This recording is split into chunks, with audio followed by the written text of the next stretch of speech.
Chapter 427. When they saw how the little guy skillfully dismantled the gun, changed the trajectory of the bullet, and finally reassembled it, the shock in their hearts could no longer be expressed with words. It was too shocking. This child, how could he be so good?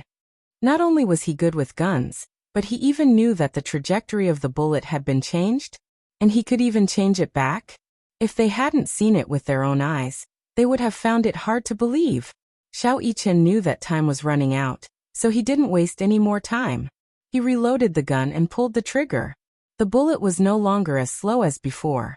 In a split second, it whistled through the air and pierced through the balloon. Pa!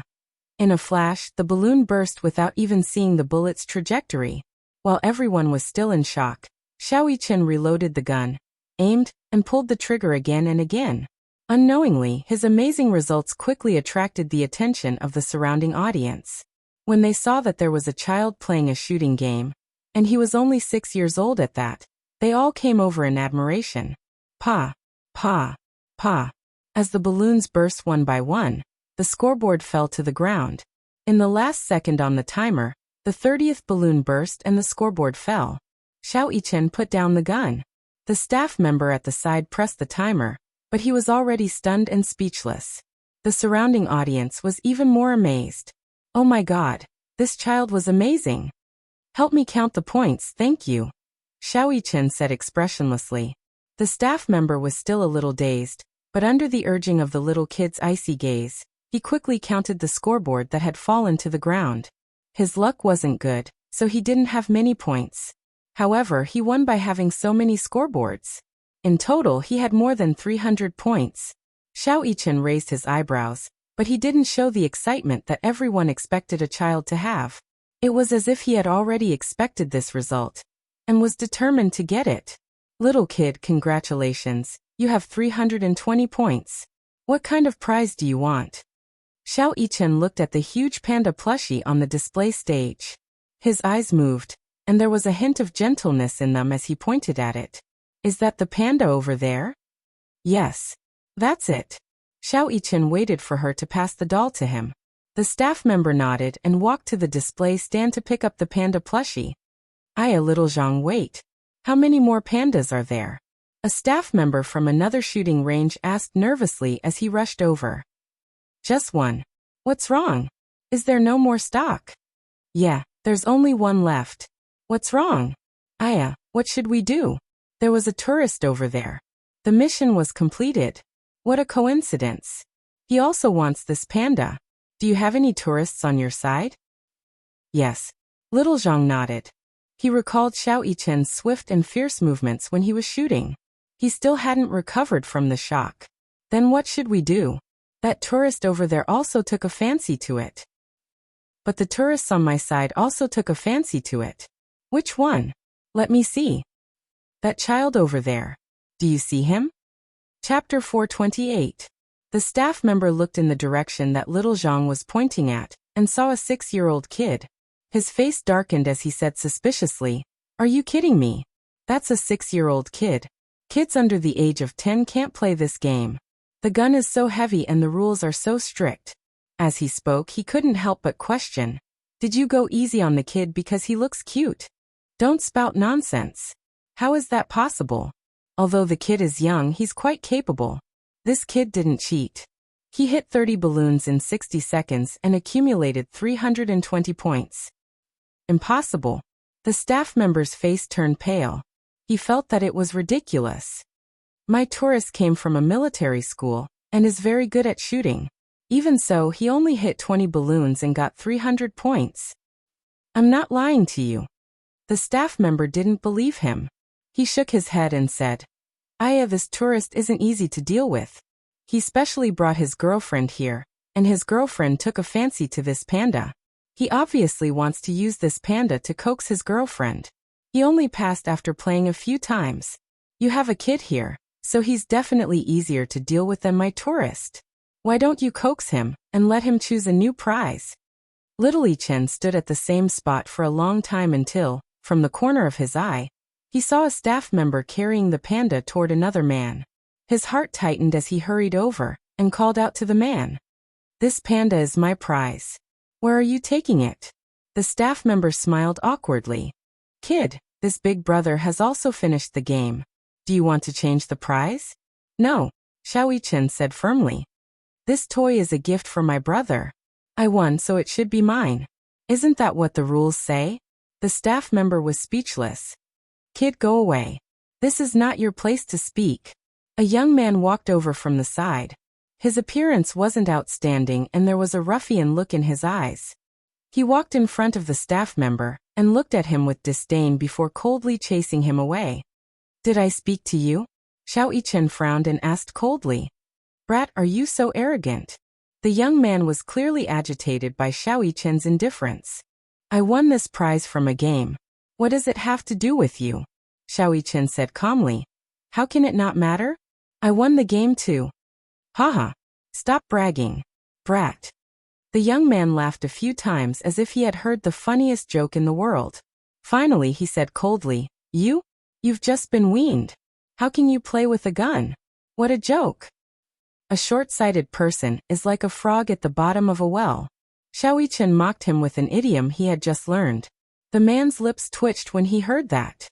If it weren't for the fact that they were in front of so many people, he probably wouldn't have been able to resist the urge to give him a good knock on the head. The staff at the side said weakly, This child has indeed cleared the game. Truly, truly. The man glared fiercely. Do you think I'm easy to fool? Who is this child to you? Are you trying to cover for him? I'm a tourist here who cleared the game. I should get the prize that belongs to me, shouldn't I? Chapter 429. I'm not protecting this child. Without waiting for her to explain further, Xiao-Chen felt that this was a waste of time. He didn't want to be calculative about who had popped more balloons and accumulated more points. Instead, he said coldly, Stop talking nonsense. Let's compete. If you win, it's yours. If you lose, I'll take it. His words were concise and to the point. He immediately issued a challenge, intending to settle this matter with a duel as soon as possible. The young man looked at his cold eyes and the fierce aura that he exuded. For some reason, he felt a little weak. Xiao-Chen felt that the young man was a little wishy-washy. He was only good at talking, but when it came to competing, he obviously didn't have the confidence. Actually, the young man wasn't feeling guilty. He just didn't want to compete with this child. Regardless of whether he won or lost, he would lose face. Even if he won, it wouldn't look good. However, his girlfriend was angry and said that if he didn't win the panda, she wouldn't forgive him. She was sitting on the bench, huffing and puffing. In order to make her happy, he went through a lot of trouble to complete the game. However, no matter what he thought, Xiao-Chen looked down on him. What? Are you scared? Then I'll take the prize. Wait. Who said I'm scared? I just feel that it's laughable to compete with a child who just stopped drinking milk. Also, have you stopped drinking milk? Kid. The young man said stubbornly. If you're afraid of losing, then don't compete with me. Otherwise, if you lose to me, wouldn't that be even more embarrassing? Xiao-Chen sneered and mocked him. The crowd burst into laughter. The young man spat and clenched his fists tightly. He said indignantly, Let's compete then. I happen to have time today, so I'll play with you. Xiao-Chen nodded. Good for you. His words made the young man's face turn ashen. His expression was extremely ugly. He walked up to the staff member and flashed his VIP ticket. He then said, I'll compete with that person again. Whoever wins will take this panda away. The staff was in a bit of a dilemma. After all, this game station was not a competition stage. It was unprecedented for two people to compete on the same stage. There were still many tourists lining up. What if it caused other tourists to be dissatisfied? However, when they heard that the child was going to compete with a young man in a shooting game, the tourists who were originally queuing up formed a circle. Clearly, they wanted to watch the show. Humans always love to watch a good show. Moreover, this time, it was no other than a 6-year-old child competing with an adult. And such an adorable little one at that. This was truly astonishing. They were quite curious as to whether this child was capable or not. Was it the child's words that carried no harm, or was it a young talent?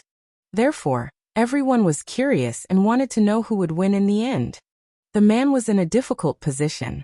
Now that the people around him were jeering with the attitude of watching a good show, He didn't have the chance to back out now. However, on second thought, how capable could a 6-year-old child be? He had served in the military before. No matter how amazing this 6-year-old child's shooting skills were, it would be difficult for him to compare. Moreover, he wasn't the one who wanted to compete. Chapter 430. With that thought in mind, he stopped worrying and stood in front of the shooting platform. He rubbed his palms together, eager to give it a try. Little Chen, on the other hand, had the foresight this time. Previously, he did not know that the gun's trajectory had been changed, so he wasted half of his time. This time, he wanted to adjust the gun's trajectory in advance before reassembling it. After all, he could not afford to make any mistakes when competing with other people. He was determined to win this panda. The man watched him dismantle and reassemble the gun from the side, secretly laughing in his heart. This kid is a prodigal. What does a 6-year-old kid know about guns?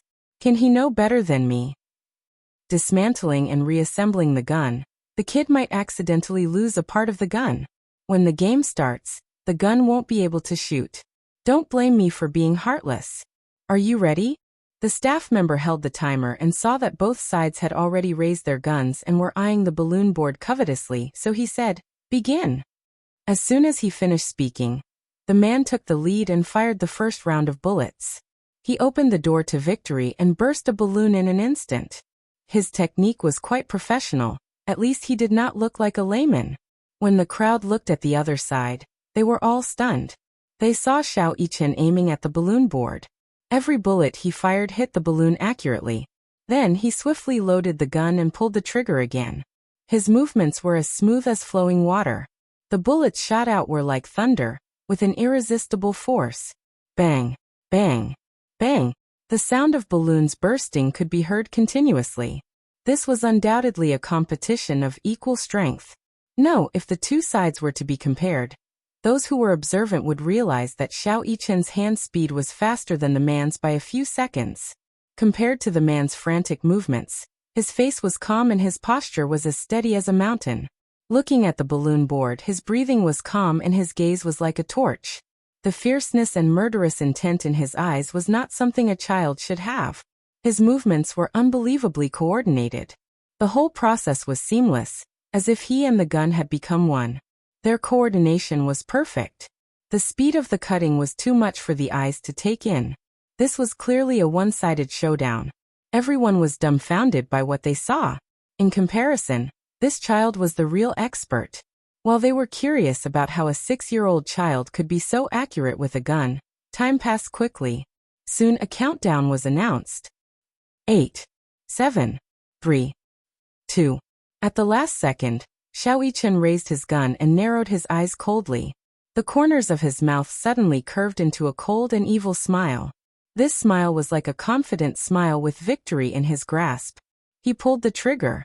The bullet pierced the balloon and whizzed away.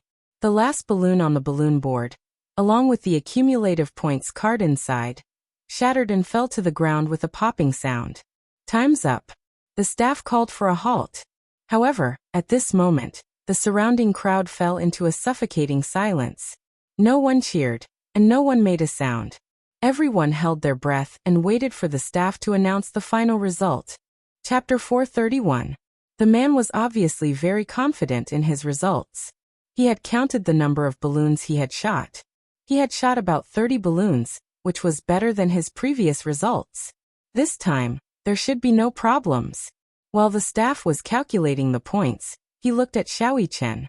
He saw that the man had his hands behind his back, but his gaze was fixed on the giant panda on the display stand. His balloon board was empty, and there was not a single balloon hanging on it. What was going on? He had shot all the balloons. How was that possible? After the two staff finished calculating the final points, they walked into the crowd and began to announce the results. This gentleman's final result is that he has shot 35 balloons, and he has accumulated 400 points. When the man heard the results, he waved his fist in the air. He felt that he was going to win this duel. However, his smile froze on his face when he heard the next result. This kid's result is that he has shot a total of 108 balloons, and he has accumulated 1,025 points. The crowd erupted into thunderous cheers. Unbelievable. This was a miracle. At the same time, many people in the crowd were mocking him. Hee, a grown man can't even beat a kid, and he's still so full of himself. You didn't hear it just now. I was behind him in line. He kept bragging in the crowd, saying that he used to be a soldier and that he had touched more guns than breasts. He's an ignorant and incompetent ruffian. How can he be a soldier? Don't embarrass the soldiers. Even a kid can crush him, The man was at his limit.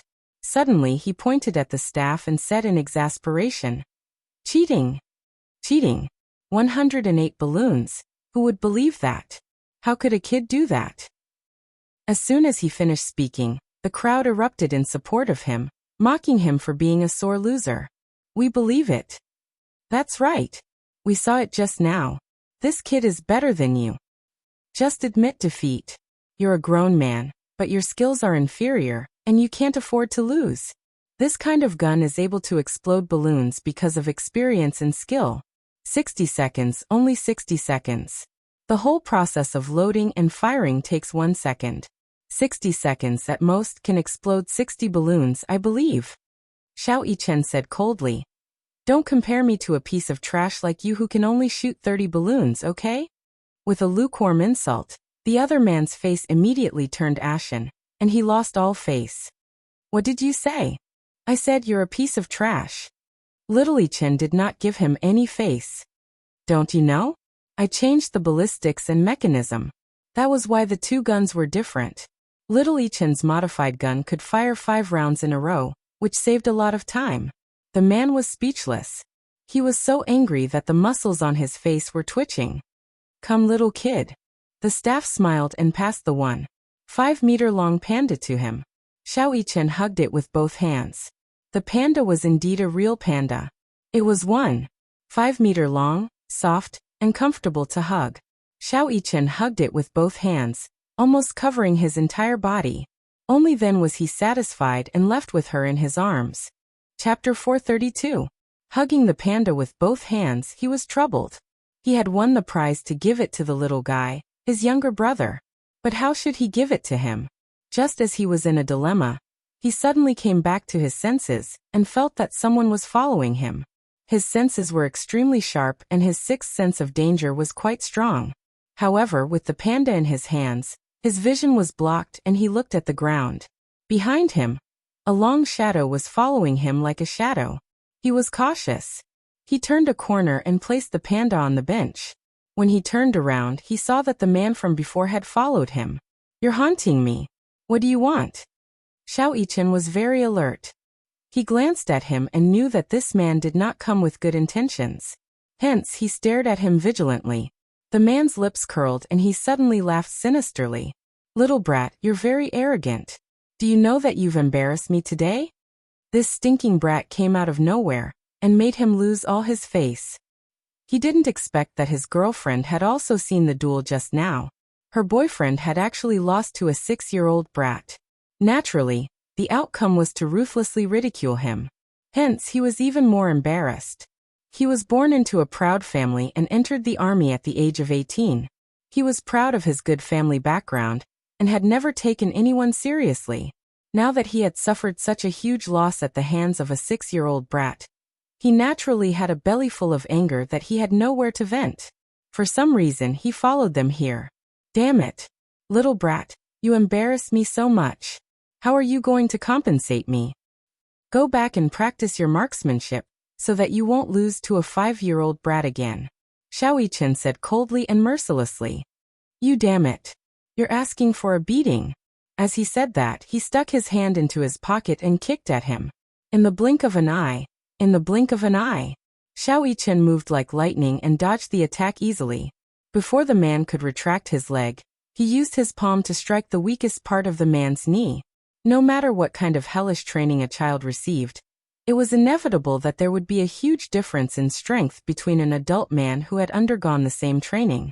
However, that did not mean that he was soft-bun. He struck the weakest part of the man's knee with his palm. His strength was not as great as the man's, but he was familiar with the weakest acupoints in the human body. Accompanied by a twitching pain, the man groaned. His legs gave way and he knelt on one knee. Xiao Yichen followed his example. He stretched out his leg and kicked the man's crotch. You. The muscles on the man's face twitched violently. His eyes were bloodshot and gloomy. He glared at Xiao Yichen and threw a punch at him. If the kick just now was said to have held back some of his strength, then this punch was full of strength, mixed with the force of a thunderbolt. There was no doubt that if this punch landed on a child's body, even if the child's bones were not broken, they would definitely be dislocated and injured. Xiao Yichen sneered. He had expected that the man would make such a move when he was in pain. As he dodged the attack, he stretched out his palm and grabbed the man's wrist. With a twist, he dislocated the man's wrist joint. Chapter 433. At the same time, he imitated the man's actions and punched him in the face. The most vulnerable part of a person's facial features was the bridge of their nose. Xiao Yichen aimed his fist at the bridge of the nose and punched it. A cracking sound was heard, as though the bridge of the nose had been broken. Xiao Yichen was going to return an eye for an eye for an eye. The man couldn't react in time. He was in so much pain that he broke out in cold sweat. In a fit of rage, he bared his fangs and brandished his claws as he pounced on Xiao Yichen. It was as though the person standing in front of him was no longer a 6-year-old child, but an opponent who was on par with him. Xiao Yichen remained calm as he watched the man pounce on him. He leaped back a few steps like a cat and dodged the man's attack. Following that, he delivered a roundhouse kick to the man's jaw. The man's body stiffened as he clutched his dislocated jaw and knelt on the ground. Xiao Yichen casually walked over and stomped on the back of the man's hand with his sneakers. He grabbed the man's hair, clenched his right hand into a fist, and punched the man's broken nose thrice. Ouch!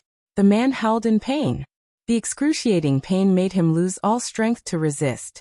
Xiao Yichen let go of the man's hand, and the man's body went limp and fell to the ground. Get lost! Xiao Yichen felt that the man was blocking his way, so he kicked him to the side. He took out a wet wipe and carefully wiped off the blood on his hand.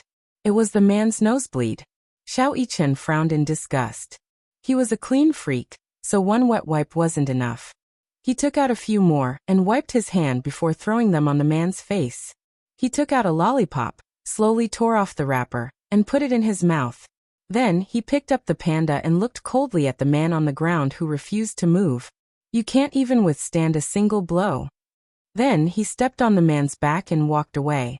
Yin Shishir, Jiang Li, and the other three chatted casually as they walked. Compared to her previous coldness, after chatting for a while, Yin Shishir gradually became familiar with her. But even so, she still didn't talk much. She was a slow person to warm up to others. When she interacted with others, she always gave people a cold feeling at first, as if she was quite unapproachable.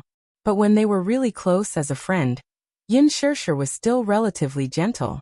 Jiang Li suddenly remembered something the class leader told her before, so she pretended to mention it casually.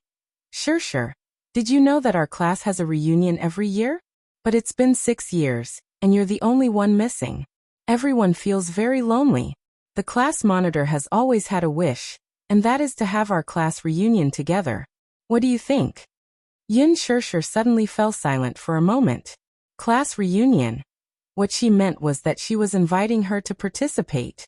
However, she did not have much desire to do so.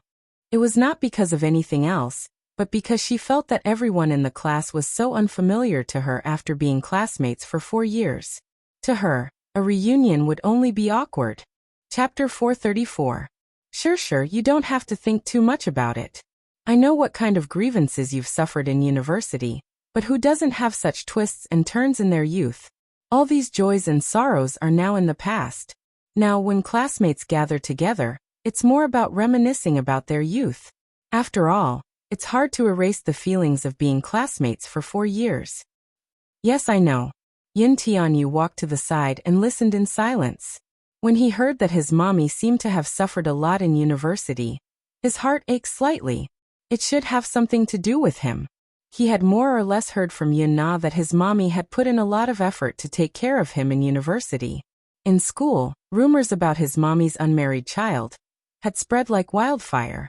When the school heard about it, they almost expelled her from school. Thinking of this, he did not know why, but even though he knew that this matter had nothing to do with Jiang Li, he felt a little disgusted with her. Why did she talk about the past in such a nonchalant tone?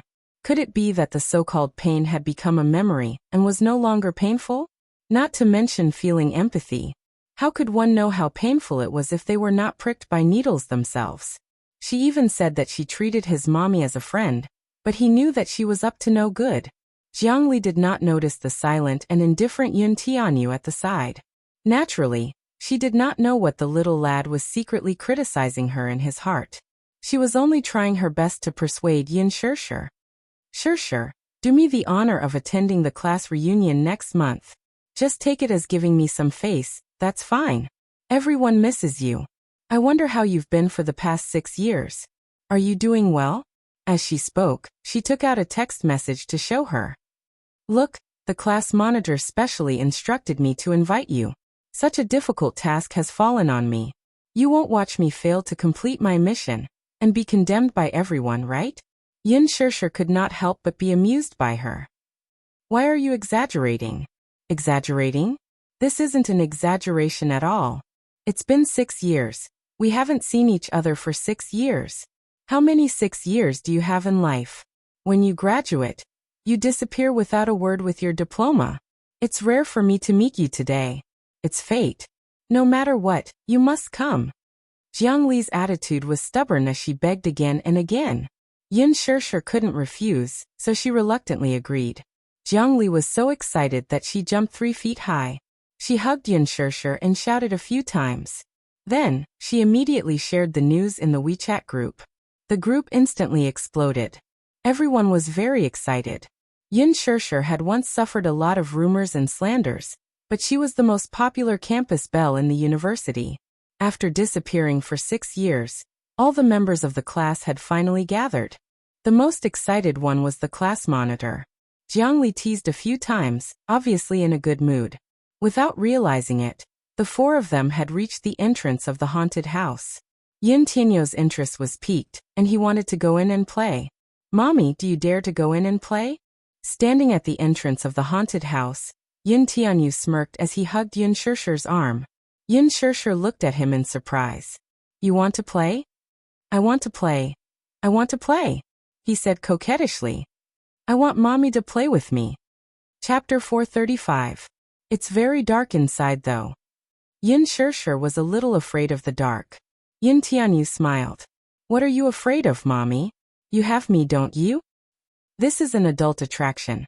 Are you really not afraid? In order to cater to the youths, Fairy Tale Valley also had attractions for them. Among them, the haunted house was the most popular, but because it was geared toward the youths, its terror index was quite high. Children above the age of 5 and below the age of 10 had to be accompanied by their parents to participate. Yin Tianyu was not afraid though. He was the one who came up with a few segments of this attraction. What was there to be afraid of? It was all fake. I'm not afraid. I'll protect mommy. Okay. Yin Shirshir naturally let him be. She turned to ask Jiangli. Do you guys want to play? No, our Qianqian is afraid of the dark and ghosts. You guys should play. I'll wait for you outside. Jiangli smiled helplessly. Okay. You guys can go to other attractions to play too. It's fine. I'm tired too. I'll bring Qianqian to the rest area for a while. Jiangli said as she carried Qianqian away. Qianqian was obviously unwilling to leave. She waved her hands at Yin Tianyu reluctantly. Only after Jiangli threatened her a few times did the little loli obediently stop moving. Finally, Yin Tianyu was satisfied. His motive for choosing the haunted house was to get rid of this annoying brat. He was just enjoying some alone time with his mommy when this brat appeared out of nowhere and kept sticking to him. Yin Tianyu was very depressed. The queue was very long. Even if it was the VIP passage, there were still quite a few people lining up. The haunted house was a reincarnation game. Only 15 visitors could enter at a time. After 10 minutes of free walking, the staff inside would lead them to the exit. While waiting, Yin Tianyu's peripheral vision caught the attention of a giant panda behind him. Among the crowd, a child was carrying a giant panda, which was particularly eye-catching. The panda was huge, about 1.5 meters long. The child's height was shorter than it, so he was blocked from sight by it. Hence, from afar he saw the panda's adorable face facing him. Its black eyes were playful and adorable. Yin Tianyu exclaimed in surprise. Was this not the panda plushie that his mother wanted to win for him earlier? Who would have thought that it would fall into someone else's hands so soon after he left? Yin Tianyu stared at the panda for a while more before turning his head away. Xiao Yichen, who was hiding behind the giant panda, let out a long sigh of relief. His heart, which had been hanging high in the air, finally calmed down. It was quite nerve-wracking. Xiao Yichen was extremely conflicted. She had chased him all the way here, but she didn't know how to give this gift to him. Hence, when he saw him enter the haunted house, he joined the queue behind him. However, when he saw Yin Tianyu turn around to stare at the panda, his heart thundered. Just as she was struggling internally, Yin Tianyu turned back to look at the panda's adorable face. It was obvious that he was quite fond of it. Hence he walked toward Xiao Yichen. Xiao Yichen thought he was going somewhere, so he looked back in the direction he came from, but he didn't see anything. When he turned around, he saw that Yin Tianyu had actually stopped in front of him. From his vantage point he could see a pair of British-style sneakers. Chapter 436. Xiao Yichen was so stunned that he found it hard to breathe. This was the first time in their lives that the two little lads were so close to each other. They were only separated by a plushie. As the plushie was blocking Xiao Yichen's face, Yin Tianyu could not see his face. Judging from his height, he was probably older than him. Did your daddy win this panda for you? Xiao Yichen shyly buried his face in the plushie when he heard this. His muffled voice traveled through the plushie. No, I won this. Is it that balloon shooting game? Yin Tianyu was a little surprised. Yes. Yin Tianyu's face broke into a smile. Wow. That's awesome. Inwardly, however, he thought, how is that possible? Even adults find it hard to clear that game. How can a child of his age complete it? On second thought, though, the advanced mathematics papers he usually did had stumped the top students in high school. It was not surprising. What's your score? Yin Tianyu was a little curious about this child's standard. Xiao Yichen answered, 109 balloons, which cost more than 1,000 points. Yin Tianyu was speechless. 109 balloons in a minute. What a joke. He doubted the authenticity of this score. If this child really won, then he could not help but wonder if the difficulty of this game was too low. Yin Tianyu asked again, do you like this toy? As one of the shareholders of Fairy Tale Valley, it was necessary for him to be concerned about the visitor's experience. Xiao Yichen's voice was a little muffled. I don't like it. Eh? Then why did you? I won it for my younger brother. Xiao Yichen's usually cold and arrogant face blushed shyly. His voice was also timid, seemingly a little embarrassed. Because my younger brother likes it, I won it and wanted to give it to him. For some reason, Xiao Yichen's somewhat wooden way of expressing himself made Yin Tianyu's heart skip a beat. His lips curled into an approving smile. You're such a good brother. I hope you'll have fun here. With that, Yin Tianyu returned to his team. Xiao Yichen cautiously poked his head out from behind the giant panda. Looking at Yin Tianyu's back, he felt a little impulsive. He wanted to rush forward and give his younger brother, whom he had never met but could only appear in his dreams, a big hug. However, he did not dare to do so. What if his younger brother did not like him? What if his younger brother ignored him when he talked to him? Xiao Yichen's heart to struggle to decide? Yin Tianyu to play to Yun's to be to him. Mommy, didn't you play that balloon shooting game last time? You wanted to win the panda plushie for me, but it was already won by someone else. Yin Tianyu raised his head and asked. Chapter 437. The panda in the crowd was particularly eye-catching. Its chubby face was adorably adorable as it stood among the crowd. At a closer look, it was as if the doll had come alive and was queuing up to enter the haunted house. Upon closer inspection, this panda was actually being carried by a child. It was just that this panda was too big. It was 1.5 meters tall and completely covered the child behind it. Yin Shirsher commented. I wonder who's so good to actually clear this game. Yes, Yin Tianyu suddenly said happily. Mommy, it's our turn. The staff started to check the tickets, starting from Yin Shirsher to Xiao Yichen. There were exactly 15 people in total. However, when it was Xiaoyi-chen's turn, the staff stopped him when she saw that he was carrying a panda and seemed to be alone. Little friend, where are your parents? If you're a child, you have to be accompanied by your parents before you can play. Xiaoyi-chen's face peeked out from behind the doll and said innocently, My mommy and brother have already gone in. Seeing that he and the child who had just entered the haunted house were twins, the staff did not think much of it and reminded him, Okay, but you must hurry up and not fall behind. Thank you, Auntie. Auntie, the staff's eyes twitched. She was clearly still a high school student, all right? Xiaoyi-chen did not care about her ugly expression, and hurried into the haunted house with the panda in his arms. The staff suddenly reacted and chased after him to ask, Oh right. Little friend, do you want me to keep the doll in your hands for you? As soon as she finished speaking, she had already disappeared into the entrance. This haunted house was designed with the theme of Japanese horror as its theme. Most of the Japanese horror houses had a unique style and oriental colors. Unlike those that relied on special effects and gore to create a scary atmosphere, Japanese horror mostly made use of people's fear of the unknown to create hair-raising images and sound effects to destroy people's willpower. Pulling open the curtain at the entrance and walking in, one would feel as if they had stepped into a dark and unknown world. This haunted house was designed as an abandoned hospital building. Its appearance was dilapidated and desolate, making one's heart tremble. There was no fixed route inside. Visitors were allowed to walk freely inside. This kind of design allowed the visitors to truly feel the terror of being in close proximity, and the design inside the haunted house was very realistic as well. The constantly flickering dim yellow light, the rusty chains, the rather aged and cracked walls, and the white bedsheets stained with blood. No matter what detail it was enough to make one's heart palpitate. While he was queuing, he took a look at the theme of the haunted house. This abandoned hospital used to be a huge private hospital, with an excellent medical team and top-notch medical equipment. But later on, the director colluded with some underground black market organizations to sell fresh human organs. They injected people who were supposed to be healthy with sleeping drugs, and even dissected them for experiments later. When the truth came to light, the director was taken away for investigation, and the hospital closed down.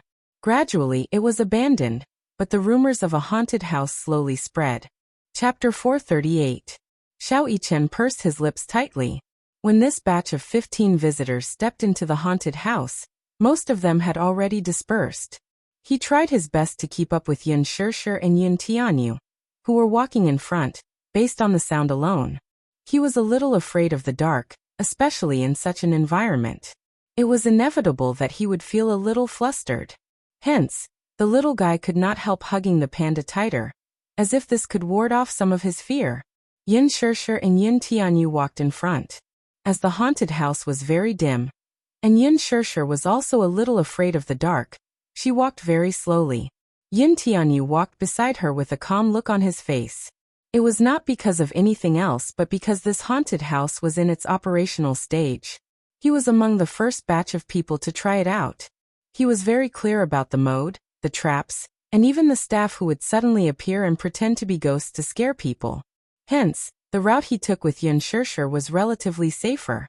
There were fewer traps, but there were not many people pretending to be ghosts. Along the way, there were no staff members pretending to be ghosts to block their way. Gradually, Yin Shishir relaxed a little. Xiaoyi-chen followed closely behind them. He was so afraid that he did not look at the creepy props. He thought that this haunted house was just for scaring people, but he did not expect the props and scenery to be so realistic. Even though he knew that these were all fake, under such circumstances, it was still quite immersive. Xiaoyi-chen quickened his pace. When he was about a few meters away from Yin Shishir and Yu Yu, he could vaguely hear the two talking and laughing. Mommy, are you scared? No, I'm not. Don't I have Yu Yu to protect me? Yin Shishir's tone was relaxed. She then lowered her head and asked him, Yu Yu, are you scared? What's there to be scared of? Yu Yu chuckled in his heart as he held onto Yin Shishir's hand and walked into a pharmacy. There were many glassware in the small room, and there were many organs soaked in formalin. The props were very lifelike, which was really creepy. Not only was Yin Tianyu unafraid, he even scrutinized each and every one of them. Most of the time before entering a haunted house, the visitors would be eager to give it a try, wondering how scary it would be. However, once they entered the haunted house, they were all focused on running toward the exit. They had no time to look at the scary scenery inside the haunted house. As a result, many haunted houses had very crude sets.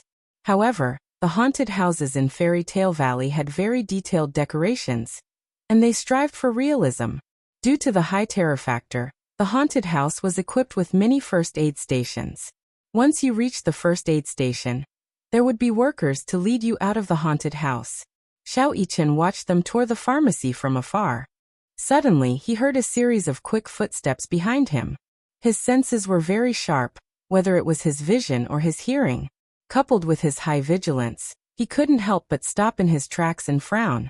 In the silence, the sound of footsteps was very clear.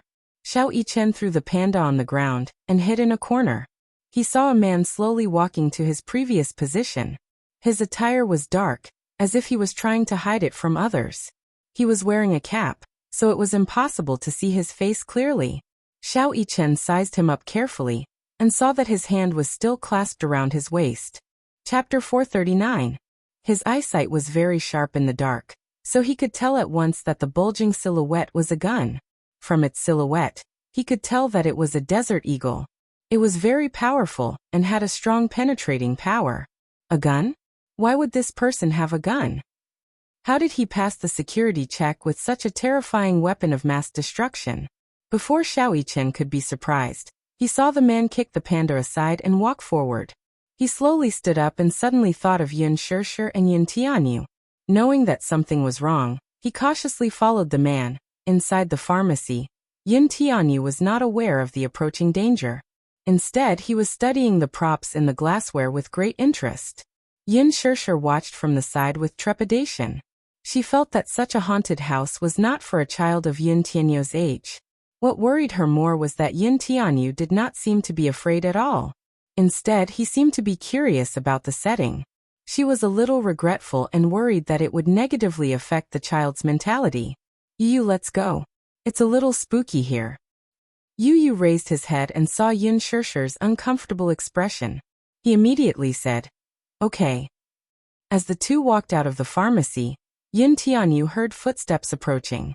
At first, he thought that it was a staff member in a costume trying to scare them. However, when the person came closer, he saw that it was an unfamiliar man wearing a cap. He was dressed in low-key attire, but his entire body was emitting a chilling murderous aura. This was especially so for the pair of eyes under the cap. When he raised his head slightly, his eyes revealed a sharp and frightening glint. Yun Tianyu was slightly startled and became vigilant. This was because he remembered that he was not among the visitors queuing to enter. He was not a visitor. Yun Tianyu subconsciously stood in front of Yun Shishir and stared fixedly at the man. He saw the man's hand on his waist move and take out a black object. Due to the dim lighting, Yun Tianyu had a slight case of night blindness, so it was difficult for him to distinguish things in the dark. However, Yun Shishir, who was behind him, clearly saw that the black thing was a pistol. She sucked in a breath of cold air as a terrifying chill rose from her heart. She immediately pulled Yun Tianyu behind her and took a step back while shielding him. Her actions were cautious, as if the man before her was a scourge that would devour them all if she made a move. "You. Who are you? What do you want?" she asked cautiously. She did not know the man's identity, so she did not dare to act rashly. The man did not answer her question. Instead, he coldly raised his wrist and pointed the dark and eerie muzzle at them. Yun Shishir turned pale with fright. She immediately turned around and shielded the boy in her arms. "Be careful." A child's shrill scream came from behind. The man turned around alertly and saw a child running toward him. Xiao Yichen carried the panda and kicked off the wall. Using the momentum, he leaped into the air and landed a beautiful roundhouse kick on the man's face. Chapter 440. The man staggered a few steps back from this sudden attack. Xiao Yichen leaped forward like a nimble leopard and tried to snatch the desert eagle from the man's hand. The man, however, seemed to be a well-trained assassin. Hence he was highly skilled. He swiftly kicked Xiao Yichen in the chest, and the latter fell to the ground, caught off guard. Yun Shishir cried out in alarm when she saw this. The man got up from the ground, raised his hand, and pulled the trigger at Xiao Yichen. Bang! A silenced gunshot rang out, but little Yichen had already rolled to the side the moment he pulled the trigger. He hugged the panda at the side. The man pulled out another gun and fired at him repeatedly. Bang! Bang! Bang! The enclosed space was instantly filled with the smell of gunpowder. He dodged nimbly, and with the cover of the plushie he was not injured. However, when he looked at the panda plushie, it was already riddled with holes. That was the present he had won for Yu Yu. Yet Xiao Yichen narrowed his eyes in anger, and quickly pulled out a dagger from his sleeve. Whenever he went out, he would always carry a weapon with him for self-defense. Fairy Tale Valley's security was strict, but it was only for adults. Luckily for him, the dagger finally came in handy. He quickly threw the dagger at the man. The man tried to evade it, but the space inside the haunted house was too small. His neck was still cut by the flying dagger. Due to his large movement, he accidentally knocked into the prop cabinet. With a loud bang, the cabinet toppled backward. Xiao Yichen took advantage of his distraction to run toward Yin Shirshir. He grabbed Yin Shirshir's hand and told her, "Run! His target is you guys." Yin Shirshir was scared out of her wits. She did not care why the child was here, or what was going on as she ran after Xiao Yichen. When they reached a fork in the road, Xiao Yichen pulled Yin Tianyu along the right path. Yin Tianyu looked back, but his mommy was nowhere to be seen. It was too dark, and she must have taken the wrong path. Mommy. Yu Yu was anxious and wanted to go back to look for her. Xiao Yichen grabbed his arm tightly. "Don't go. Go away. I want to find my mommy." In his desperation, Yu Yu flung his hand away.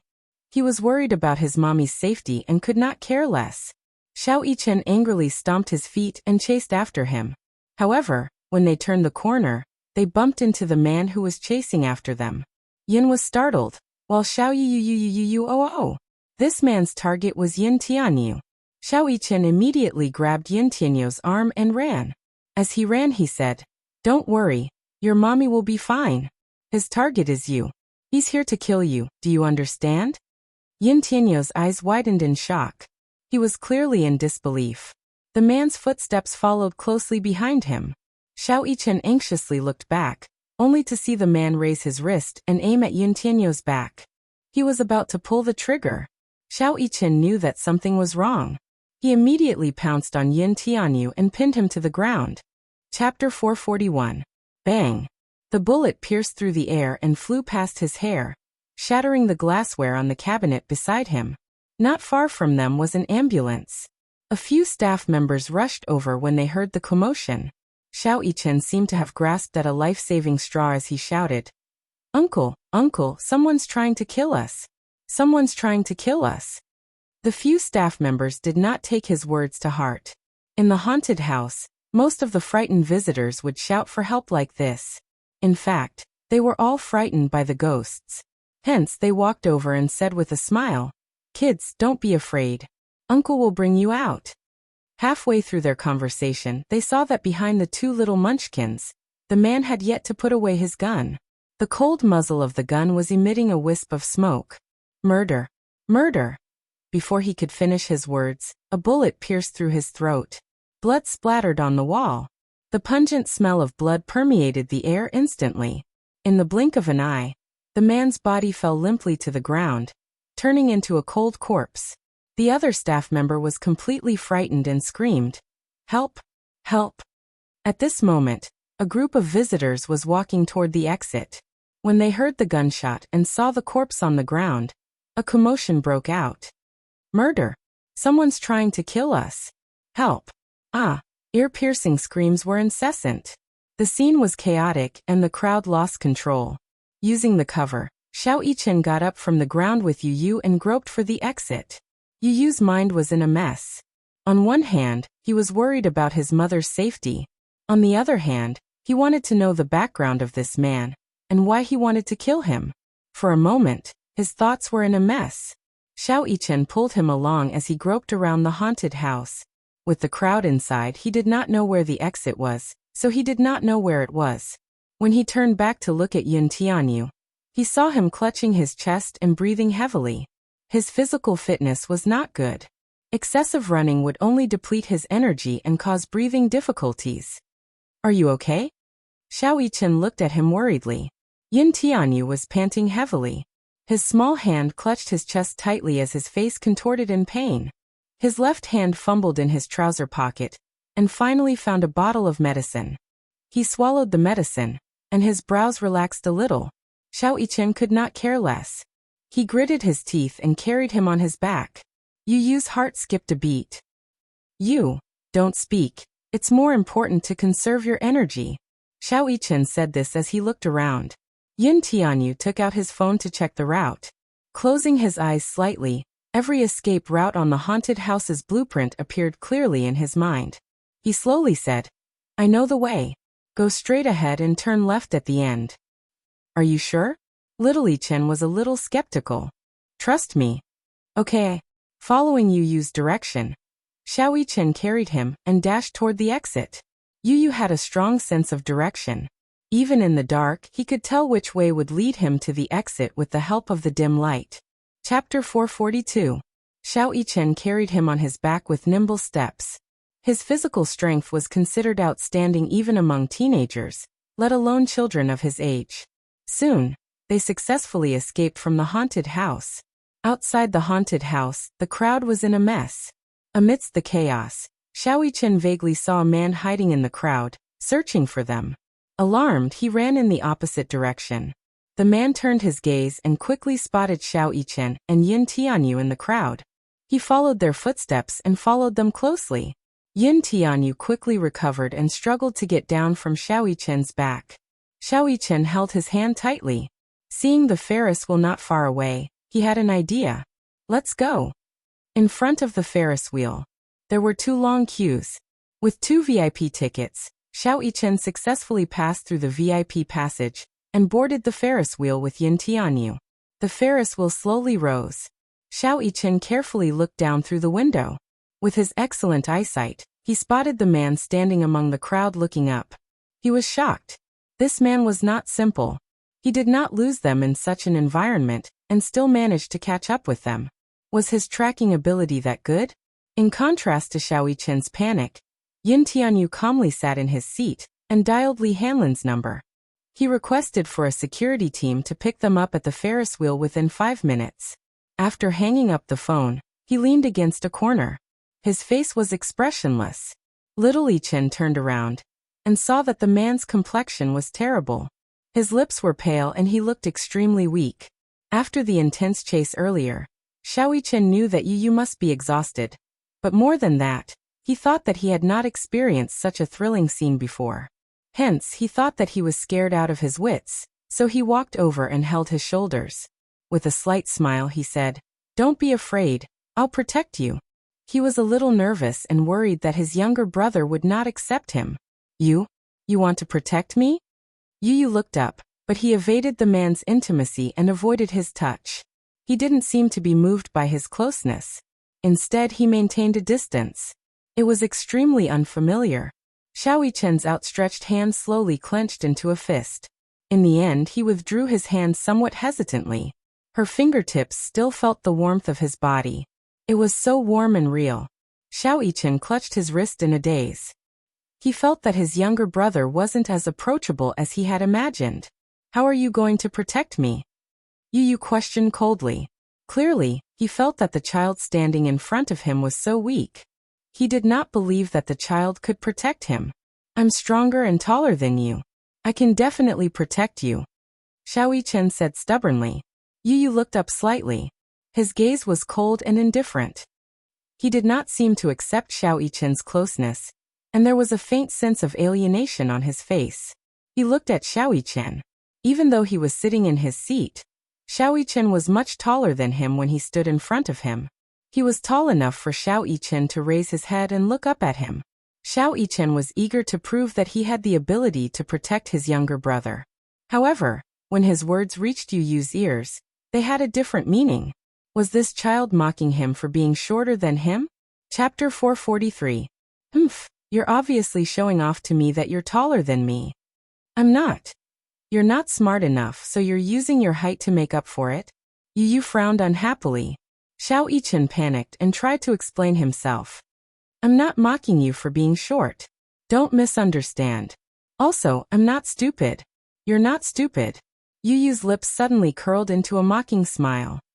Then tell me, how much is 1 plus 2 plus 3 plus 4 plus 5 plus 6? Give me an answer in 5 seconds. Xiao Yichen had no time to protest. He quickly stretched out his chubby little hands and started counting with his fingers. He looked serious and was racing against time. Time's up. What's your answer? 20.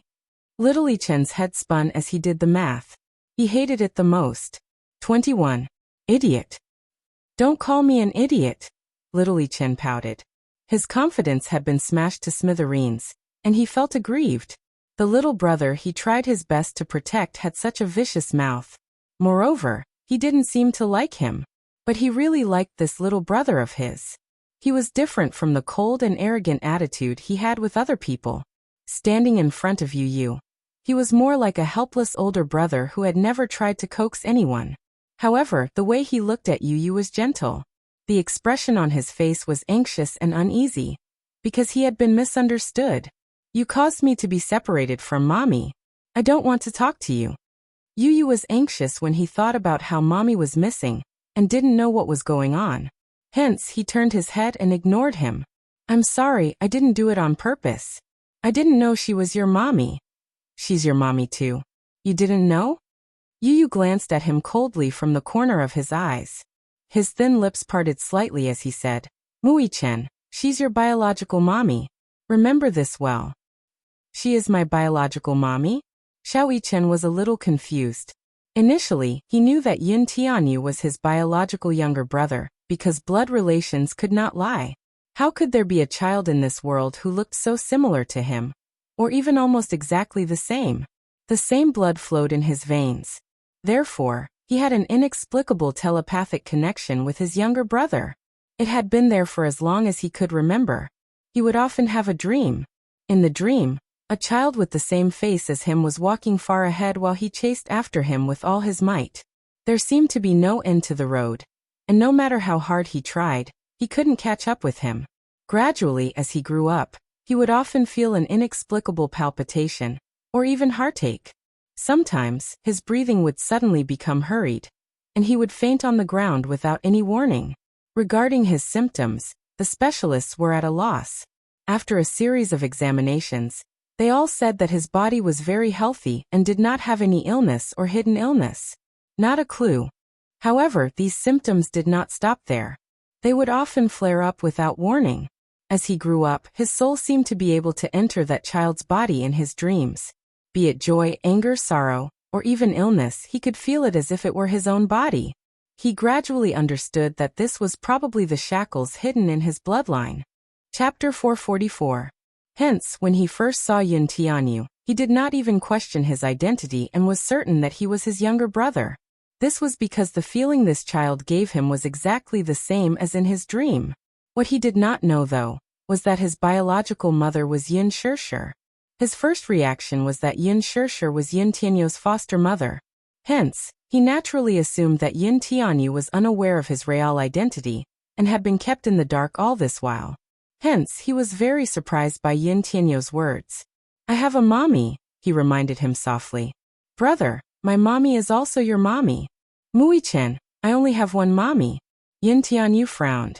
Although he knew that Mu Yaja had not mentioned who his biological mother was to Xiao Yichen, he was still dissatisfied with his brother's inability to differentiate right from wrong and acknowledge a thief as his mother behavior. Yes, she's your adoptive mother, but I can see that she treats you well. How do you say that idiom? He tried hard to recall and suddenly smacked his head. Yes, I remember now. Treat her as one's own. The corner of Yu's eyes twitched violently as he angrily said, You can't differentiate right from wrong. Shut up. You're so fierce. Xiao Yichen was also a little angry. Can you not be so fierce to me? I'm your brother. That's because you don't even acknowledge your biological mother. Why should I acknowledge you? Yin Tianyu was angry at his ignorance, and did not want to bother with him as he coldly retorted.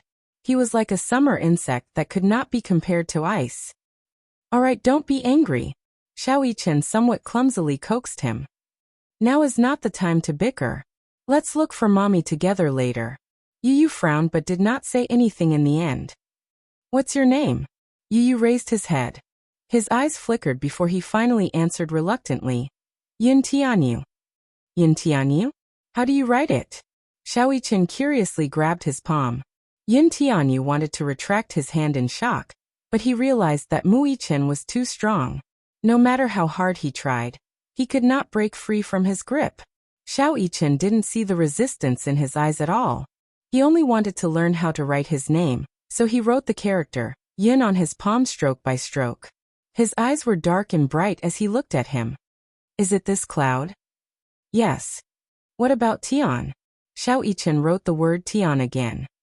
Is it written like this? Yes. Yin Tianyu gradually lost his patience. How could this fellow be so stupid that he could not even recognize words? The last word. Xiao Yichen wrote the word again on his palm and frowned. Is it this again? Yin Tianyu furrowed his brows in displeasure. It's the bless and bless. How do you write it? Yin Tianyu was so infuriated by him that he almost lost his temper. He coldly spat out. Idiot, stop talking. Being together with him was dragging down his IQ. Xiao Yichen then took out his phone and searched for how to write the word. Yin Tianyu suddenly saw the watch on his wrist. Frowning, he grabbed his wrist. Where did you get this watch? My daddy gave it to me for my birthday. Xiao Yichen answered. Looking at the smartwatch on Yu Yu's wrist, he asked curiously. Who gave it to you? Chapter 445. My mommy gave it to me as a birthday present. Yin Tianyu suddenly thought of something. Are your watch's GPS and Bluetooth functions turned on? Yes. Turn it off, he ordered at once. What's wrong? Don't ask so many questions, turn it off first. With that, he turned off his watch's Bluetooth and GPS functions. Xiao Yichen did not know why he made such a request, but he did as he was told. Yin Tianyu suddenly felt that something was amiss. What was even stranger was that the Ferris wheel, which was supposed to run for 5 minutes, did not stop even after 10 minutes had passed. It had already spun for so long, and it showed no signs of stopping. Was it malfunctioning? A sense of uneasiness rose in his heart. He had a feeling that the Ferris wheel had been spinning for so long. It was not as simple as a malfunction. He stood up and walked to the door. With his hand on the door, he looked at the crowd through the window. At that moment, the machine suddenly shook violently. The inside of the carriage swayed for a moment. Then, the operation of the machine came to a sudden halt. The Ferris wheel suddenly stopped running. All the safety measures were removed, and the door lock was automatically unlocked. Due to the shaking of the carriage, Yin Tianyu's body swayed and he lost his balance. He quickly reached out to grab the door handle. However, he didn't expect that the door would be slowly pushed open with his support. At this moment, his entire body was leaning on the door. The door lock was suddenly unlocked, and the door opened outward. His body leaned toward the door. Yin Tianyu was shocked. At this moment, their carriage had stopped at the highest level. Below him was a few dozen meters in the air. The strong wind blew, messing up his hair. At this moment he could not support his center of gravity and was falling. Yin Tianyu's face turned pale. This accident happened so suddenly that he did not even have time to react before his body fell halfway. Yu Yu.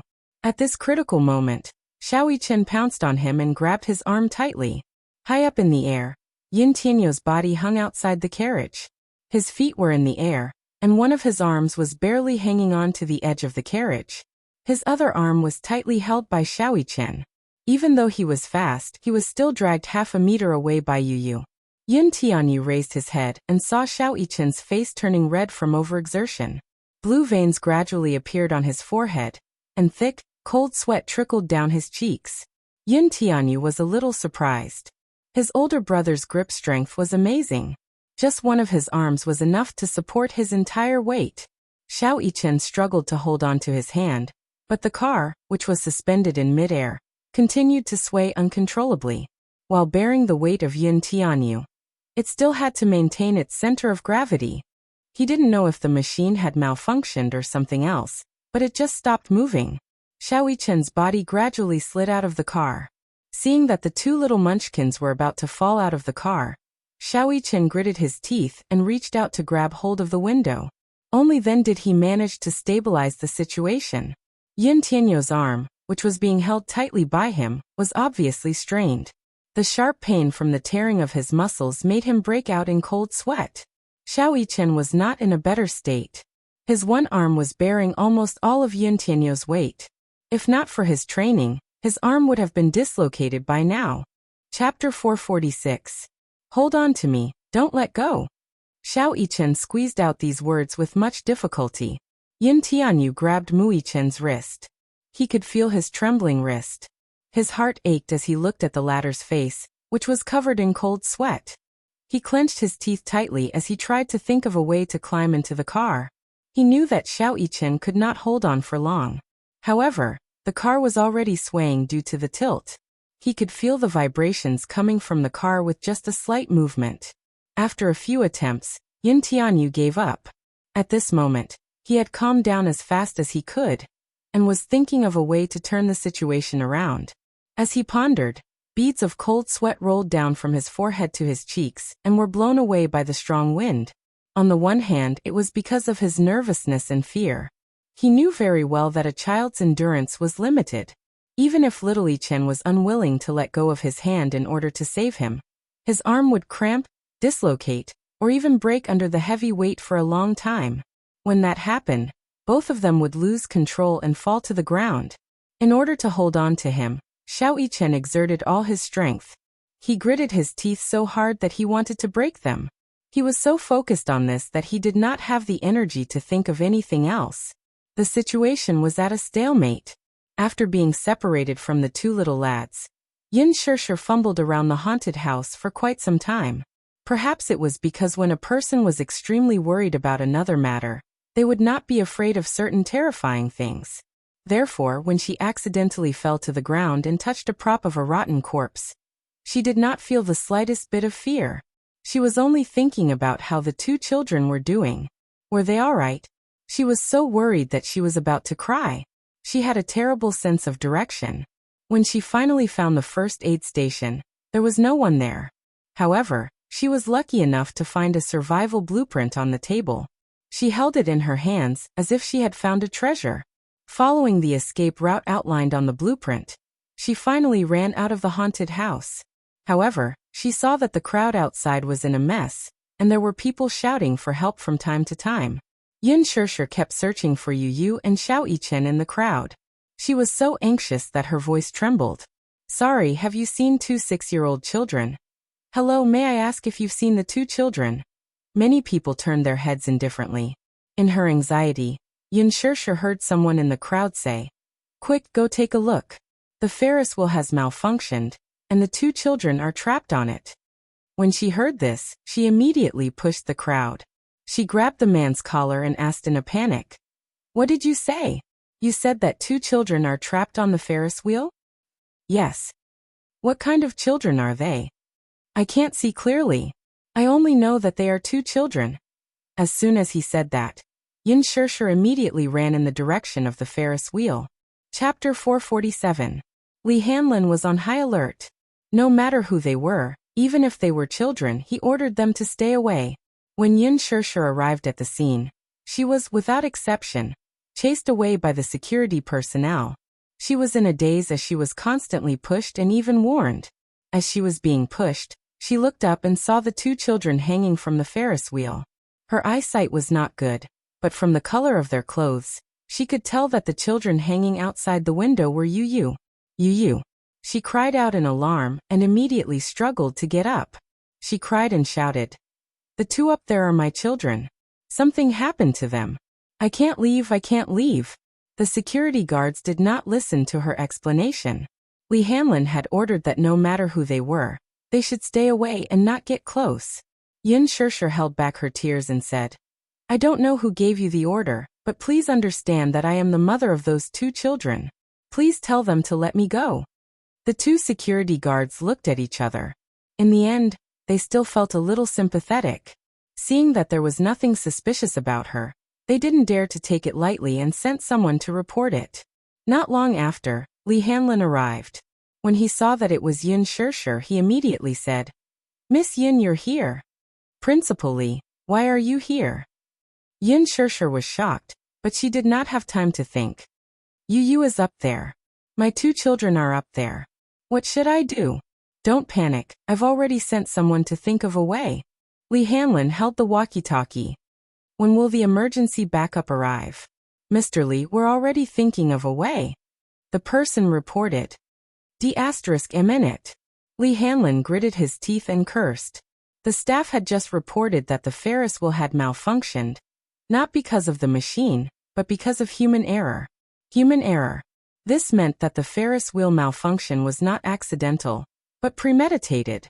He had sent someone to check the surveillance footage, but before the Ferris wheel malfunctioned, the closed-circuit system had been cut off, so all the surveillance footage during that period of time had been lost. Right now, he couldn't think of anything else. He could only wait for help. The malfunction of the Ferris wheel had been fixed, but when the children were in danger, they had to consider their safety first, so it could not be started. Yin Shirshir stood at the bottom of the Ferris wheel and stared at the carriage hanging at the top with trepidation. Due to the tilt on one side, the carriage seemed to be on the verge of collapsing. Yin Tianyu was hanging outside the carriage for an unknown period of time. The strong wind was blowing at high altitudes, and his body was already thin and frail. Her heart clenched tightly. She nervously covered her mouth as tears streamed down her face. She wanted to do something, but she was completely powerless at the moment. The only thing she could do was to watch helplessly. This feeling of powerlessness and defeat filled his entire body. If she could, even if she had to use her life in exchange for the safety of these 2 children, she would not hesitate to do so.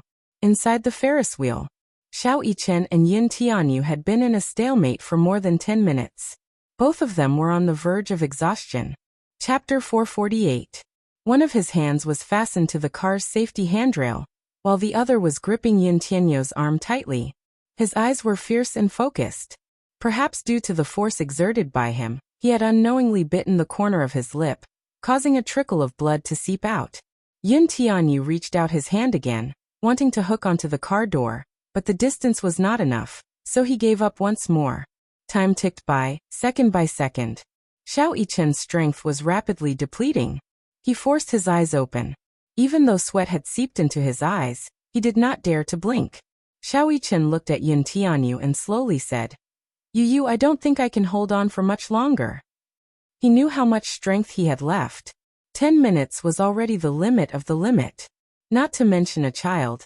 Even an adult man would find it difficult to hold on for so long. It was already a miracle. He knew very well that if this continued, he would lose feeling in his arm due to numbness. It might even be dislocated or worse, fractured.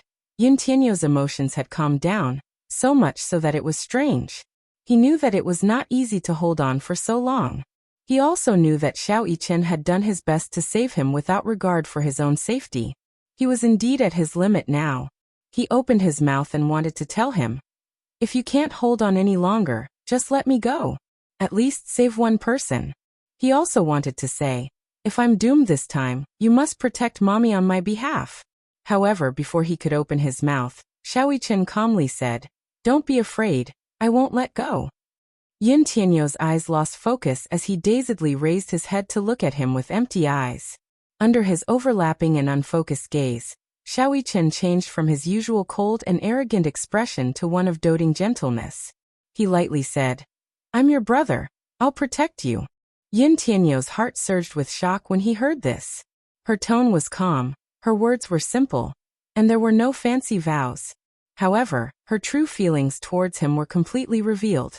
The corners of Yin Tianyu's lips, which were originally calm, slowly curled into a gentle smile.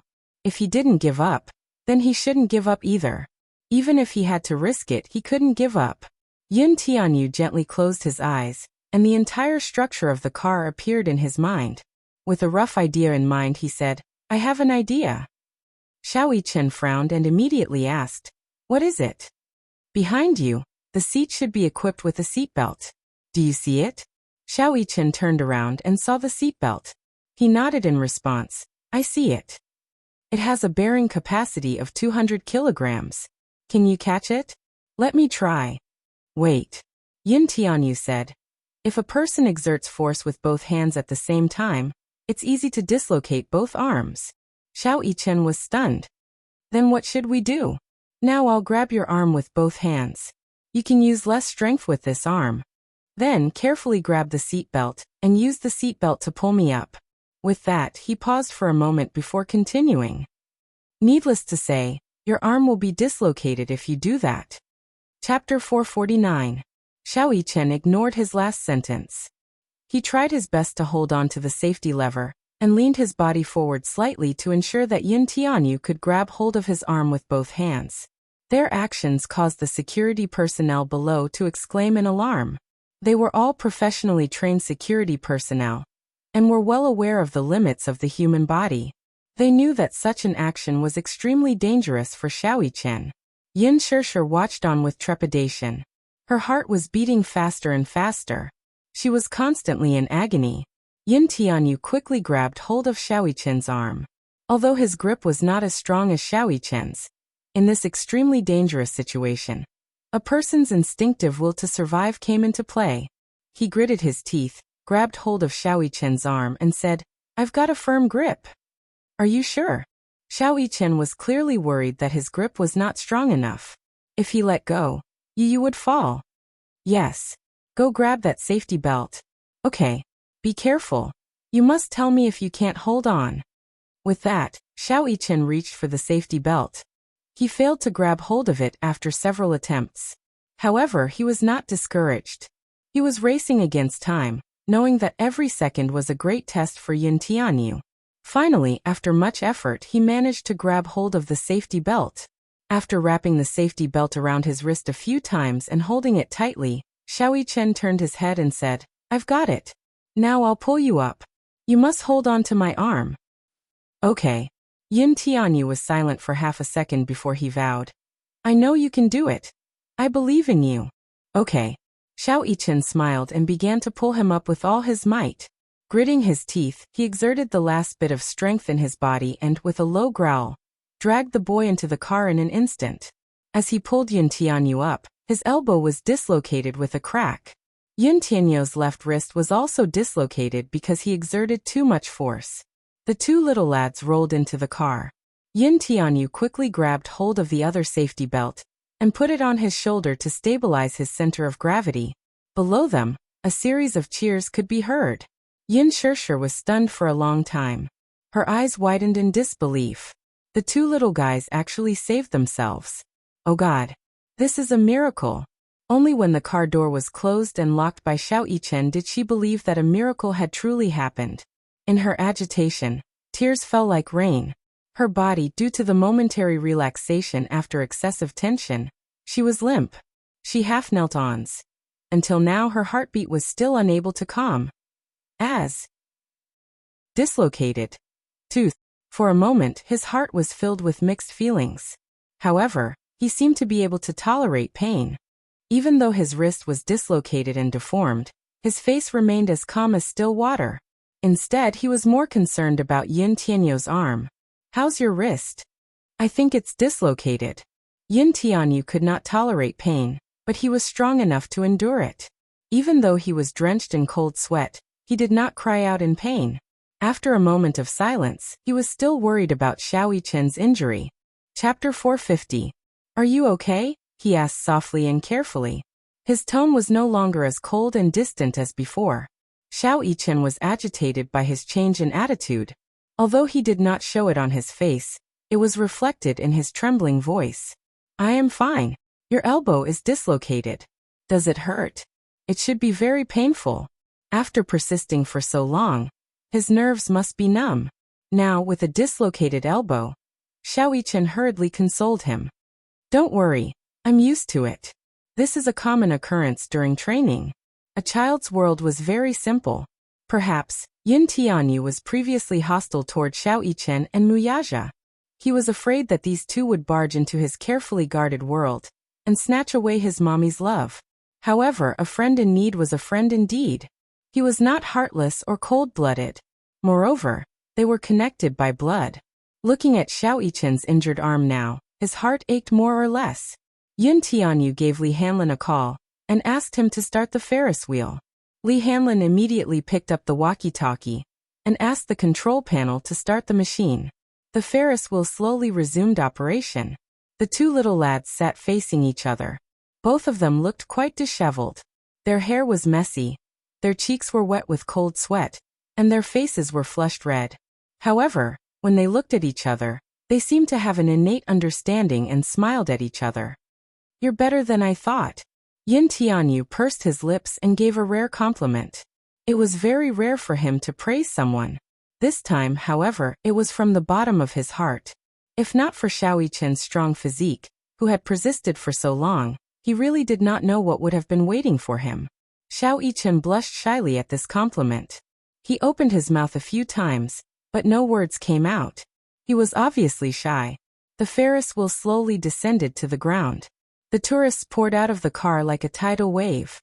The security personnel were in charge of guiding the crowd. When Yin Tianyu and Xiao Yichen came out holding each other's arms, Yin Shishir broke through the crowd and ran toward them. When Xiao Yichen saw Yin Shishir, his heart skipped a beat. Then he felt a surge of warmth. He had narrowly escaped death, and the first person he saw was this woman. Even though he still didn't know who this woman was or if she was his biological mother, he still felt that it was great. His heart felt very warm. To be honest, if this gentle woman in front of her was her mommy, how good would that be? He did not hold much affection for Mu Wanru. After all, he was not her biological child. Mu Wanru's love for him was only superficial. However, no matter how well she did it, the child could not feel any maternal love from her. Naturally, he would not be close to her. Like her very much. If this woman was his biological mother, then he would acknowledge her without hesitation. If she was his mommy, then it would be a very blissful thing. Xiao Yichen clenched his fists tightly. He was a little nervous. When Yu Yu saw her, his originally calm face immediately changed to one of grievance and shock. He pouted his little mouth, and his watery eyes were instantly filled with tears. "Mommy Wu." Her voice was so sweet that it scared Xiao Yichen. The latter's face was filled with horror and disbelief. It was even more frightening than when he was in imminent danger. Chapter 451. Why? He was calm and collected earlier, but why did his IQ seem to drop by 8 levels the moment he was in front of Yin Shishir? He was just like a childish child acting coquettishly in front of his mother. Was this an act? Xiao Yichen was dumbfounded. Yin Tianyu was agitated that Yin Shishir was safe and sound.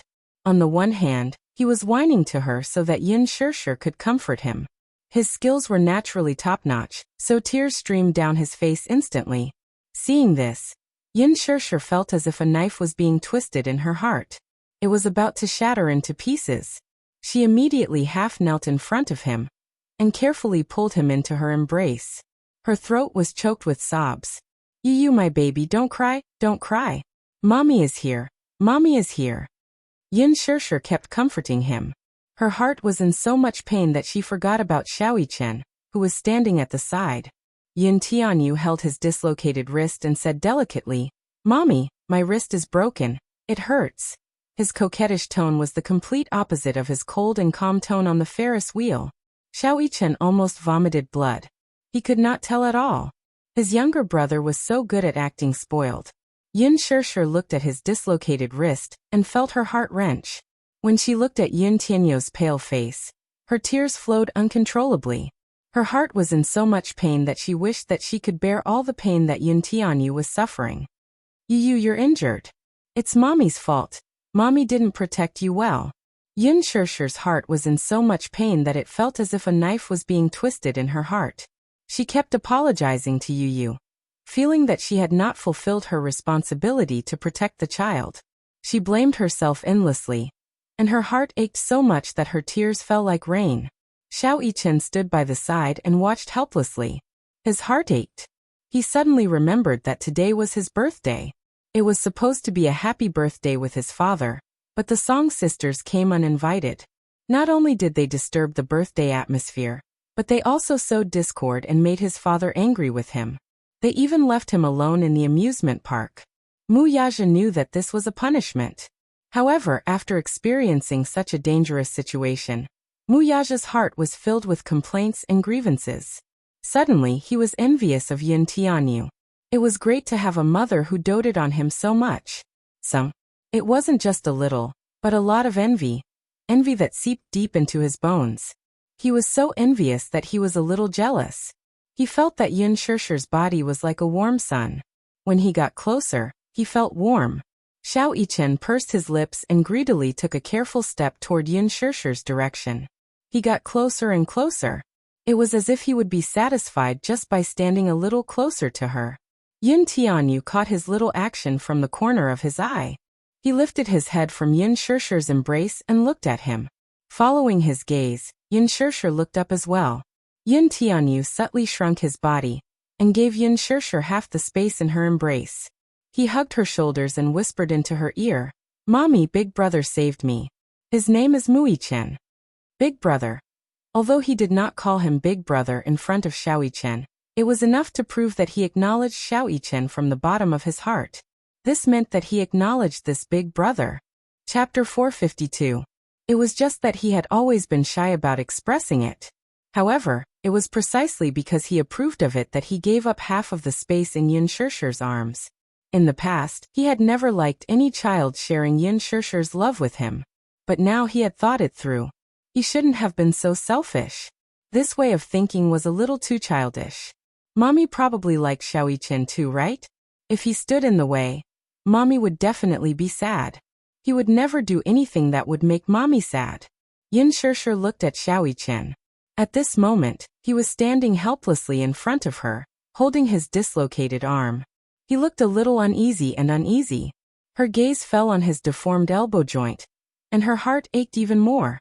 She didn't know why he was in this amusement park, and she didn't know why he suddenly appeared to save them. Yes, she was saved by this child. He was only 6 years old, but he saved her and Yu in the nick of time.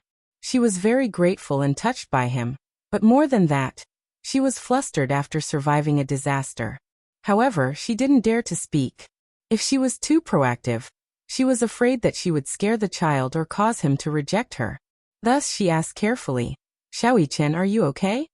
Hearing her call his name, Xiao Yichen widened his eyes in shock. His eyelashes trembled slightly, and his lips couldn't help but tremble. He hadn't shed a single tear during that dangerous moment, but now his eyes were slightly moist. Her voice was so gentle, like a warm little spring that flowed into his heart. His body, which had turned cold from fear, suddenly warmed up. He didn't know how to respond to her, and appeared a little clumsy. He wanted to tell her that he was fine, and that he didn't want her to worry. But subconsciously, he wanted to tell her that his dislocated arm was actually very painful. The thrilling experience he had just experienced had left him in a state of shock. The fear in his heart had yet to dissipate, and he was hoping for her comfort and heartache. He had never been good with words, so he didn't know how to express his feelings. Yin Shishir was also very patient. She extended her palm to him and slowly opened it. "Come, let me have a look, okay?" He looked at Yin Shishir's outstretched hand. It was as white as jade, and her fingers were long and slender. They were warm and soft. It was especially beautiful. She thought of Mu Wanru's hands. They were bony with thin joints and looked like 5 sharp knives. On the other hand, Yin Shishir's hands were beautiful. Xiao Yichen nodded timidly. He took a step closer to Yin Shishir and tried to look at her face. However, he saw that she was looking at him gently, patiently and warmly. Xiao Yichen's heart seemed to be touched by this smile. The mother and son seemed to have a telepathic connection as they walked towards her. Yin Shishir carefully put her arm around his shoulders, and Xiao Yichen took the opportunity to lean into her embrace. However, he carefully hid his hands behind his back. He didn't want her to worry. Yin Shishir's sharp eyes caught this small movement of his. Sometimes, although these two children didn't grow up together, they would often do the same thing. In the past, Yu was also afraid that she would be worried and upset, so he didn't tell her about certain things. "Your hand is injured? Let me have a look." She couldn't hide the worry on her face, and the heartache in her eyes was almost visible.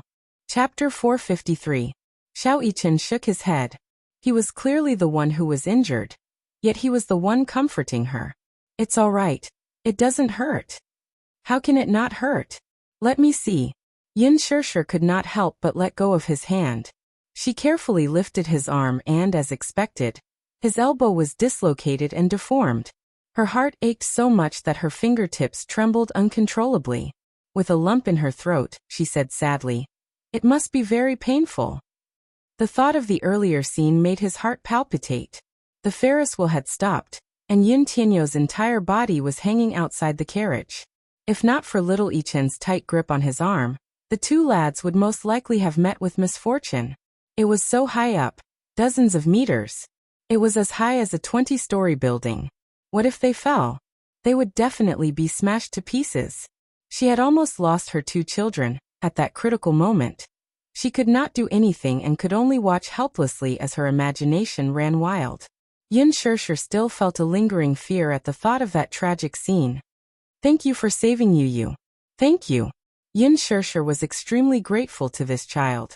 Her heart ached so much that tears fell from her eyes as she hugged the two disheveled children. Her heartache seemed to have infected Xiao Yichen as well. He opened his mouth and tried several times to call out that warm and unfamiliar word, but in the end, he only managed to utter a few vague syllables. Inside he kept repeating, "Mommy. Mommy." It was very strange. The woman before him was clearly a stranger, yet it was so magical that there was a special bond between mother and son.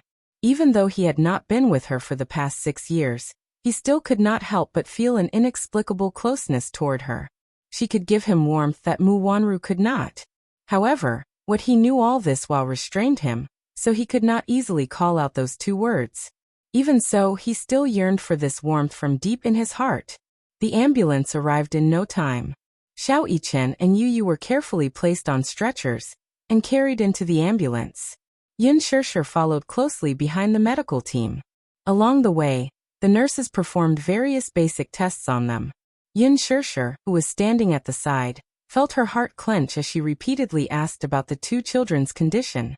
The nurses hurriedly comforted her, saying that there was no danger from the preliminary tests. As for the rest, they would have to undergo further tests at the hospital to confirm their condition. They told her not to worry too much. After all, the two children were still in good spirits. Other than their dislocated hands, there should be no other major issues. Only then did Yun Shirshir's heart. "Yu's a little tired." Her lips curled into a smile as she patted her son's head. Close your eyes and sleep. We'll be at the hospital soon. Mommy, you must tell the doctor that Yu is afraid of pain. You have to be gentle and not rough," the little boy warned with a serious expression. Yun Shirshir did not know whether to laugh or cry. The nurses at the side laughed as well. "Little boy, don't worry. We'll be very gentle. Don't worry." "Then I'm relieved." His brows relaxed as if he had heaved a sigh of relief. His witty sigh made the nurses smile again. "This little guy is so cute. He looks so fresh and his skin is so tender. He's so handsome." Yes. He'll definitely be very handsome when he grows up. I'm afraid he'll charm many little girls. Chapter 454. Yun Shirshir shifted her gaze to Xiao Yichen. He was lying there motionlessly, but his gaze never left her. He was captivated by her every frown and smile. Xiao Yichen blushed when he saw Yun Shirshir looking at him. He shyly averted his gaze and felt so awkward that he didn't know where to place his hands. Yun Shirshir slowly reached out and placed her hand on his. Her warmth traveled from the back of his hand all the way to his heart. Xiao Yichen's face turned even redder. His heart thumped furiously, and he was so nervous that he didn't dare to look at her. "Are you alone?" Yun Shirshir asked. "Why don't I see your daddy?" Xiao Yichen's face darkened slightly at the mention of Muyaja. "He doesn't want me anymore." He felt so aggrieved that his eyelashes fluttered down. "How could that be? He dotes on you a lot. But he doesn't want me anymore." "Really?" Xiao Yichen clenched his fists so tightly that his fingertips almost pierced through his palms. "Don't overthink it. What exactly happened?" Yun Shirshir comforted him. After being guided patiently, the little fellow finally told him the whole story. He told her about how Muyaja had given him a surprise birthday present, and how he wanted to accompany him to Fairy Tale Valley to the Song Sisters coming over to cause trouble. In the end, he talked about how his father had gotten angry with him because of Song and she, and even left him alone in the amusement park. He told him everything in detail, no matter how big or small. Originally, he shouldn't have shed tears, but children were usually pretentious in front of their mothers. As he spoke, his eyes reddened, and tears flowed down his cheeks uncontrollably. This matter had obviously hurt him deeply. Yin Shishir's heart ached when she heard it. She couldn't believe that Mu Yaja was such a cold-blooded father that he would leave his child alone in such a huge amusement park. She also learned from Li Hanlin that before Mu Yaja left, he had specifically instructed Li Hanlin to take good care of Xiao Yichen. Although she couldn't agree with how Mu Yaja had entrusted his child to an outsider, Yin Shishir still believed that Xiao Yichen was still in his heart. Although Xiao Yichen shouldn't take full responsibility for the previous incident, it was inevitable that he would let his emotions affect his decisions and solve the problem in the wrong way. As a parent, she should patiently guide him until he untangled the knot in his heart. Perhaps a father's love wasn't as delicate as a mother's love, so he couldn't solve the problem from the root. At this time, what she should do was to straighten out the knot in the child's heart and let him understand his father. She shouldn't stand on the child's side and instigate conflict. Hence, she said, "Your daddy definitely cares about you. You shouldn't think of him that way. He cares about Song Inya and Song Enshi, not me." Xiao Yichen held back his tears and said with reddened eyes, "Today is my birthday. We should celebrate it properly." Yin Shishir patiently comforted him again, telling him not to think too much. The ambulance soon arrived at the hospital. The two little guys were carried to the operating trolley and hurriedly sent to the emergency room. Yin Shishir anxiously followed behind until she was politely blocked outside the door by a nurse. She then sat on the long bench outside the door in a daze, not knowing what to do. Chapter 455. Inside the doctor's office at the hospital, Song Inya sat anxiously in front of the doctor. The doctor looked at her, then at the man standing behind her with a cold expression. He slowly said, "The child has a soft tissue contusion on his head, and he has a mild concussion. The wound has been disinfected and stitched up. Don't let it come into contact with water for the next few days, and avoid spicy food." "Stitches?" Song Inya was startled and could not help but interrupt him. "Yes, how can he not be stitched up? The wound is a little deep. The child probably fell down the stairs and hit his head on the corner." The doctor adjusted his glasses and spoke in a more respectful tone. If it were any other patient, he would have long lost his patience after being interrupted repeatedly. However, he knew this woman's identity, so he treated her with utmost politeness and caution regardless of whether he offended her. Song Inya was stunned. "Is the wound that deep? Concussion? Is it that serious?" The doctor patiently explained. "It's just a mild concussion. It's not particularly serious, so there's usually no need for special treatment. He'll slowly recover with proper rest." "Will there be any impact on the brain? Will there be repercussions or something like that?" "No." The doctor rolled his eyes inwardly. "How can it be that serious? This woman is simply medically illiterate." Song Inya asked many more questions, most of which were whether the stitches on the back of Song Enshi's head would leave a scar. The answer was yes. It was inevitable that there would be a scar, and it would be difficult for hair to grow in that area in the future. Fortunately, the wound was not too big. It was only 3 stitches, and the area was about the size of a thumb. Girls had a lot of hair, so they just needed to cover it up. Muyaja's thoughts, however, were not on Song Enshi at all. In fact, he knew Xiao Yichen's character very well. Song Enshi kept saying that Xiao Yichen had pushed her down and even bullied her. However, the truth was that he was not present at the scene, so he could only know a thing or two about the situation from the child. The only thing he was certain of was that Xiao Yichen would not do such a bad thing. Compared to children his age, his personality was considered more mature. Therefore, he rarely played with children his age and always felt that they were childish. Therefore, it was even more impossible for him to take the initiative to bully a child, let alone commit such a vile act. However, the situation at that time was rather chaotic, and he did not have the time to understand what had happened. Song Enshi's cries alone were enough to give him a headache. At that time, the situation was urgent. The only thing he could do was to send the child to the hospital as soon as possible. After the incident, he deduced that Song Enshi and Xiao Yichen must have gotten into some sort of conflict.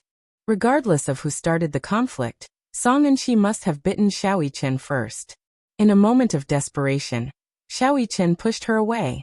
Xiao Yichen was a child who knew his limits. He had once warned him not to bully other children with violence. He had always been strict with himself and had done a good job. Perhaps Song and she had been pushed and tripped on the steps, causing her head to bleed. That was probably the case. That was his guess. As a father, of course, he would choose to believe in his child. Moreover, his love for Song and she was just for show. Xiao Yichen was his real son. If he didn't love him, who would he love? Chapter 456. He, too, wanted to give Xiao Yichen an unforgettable and blissful birthday. He had also pushed back many cases, and even ended his agenda early to rush back and give him a surprise. But who would have thought that this birthday party would end in such a way where both sides would suffer? When they walked out of the doctor's office, Mu Yaja strode in front with Song Inya trailing behind him.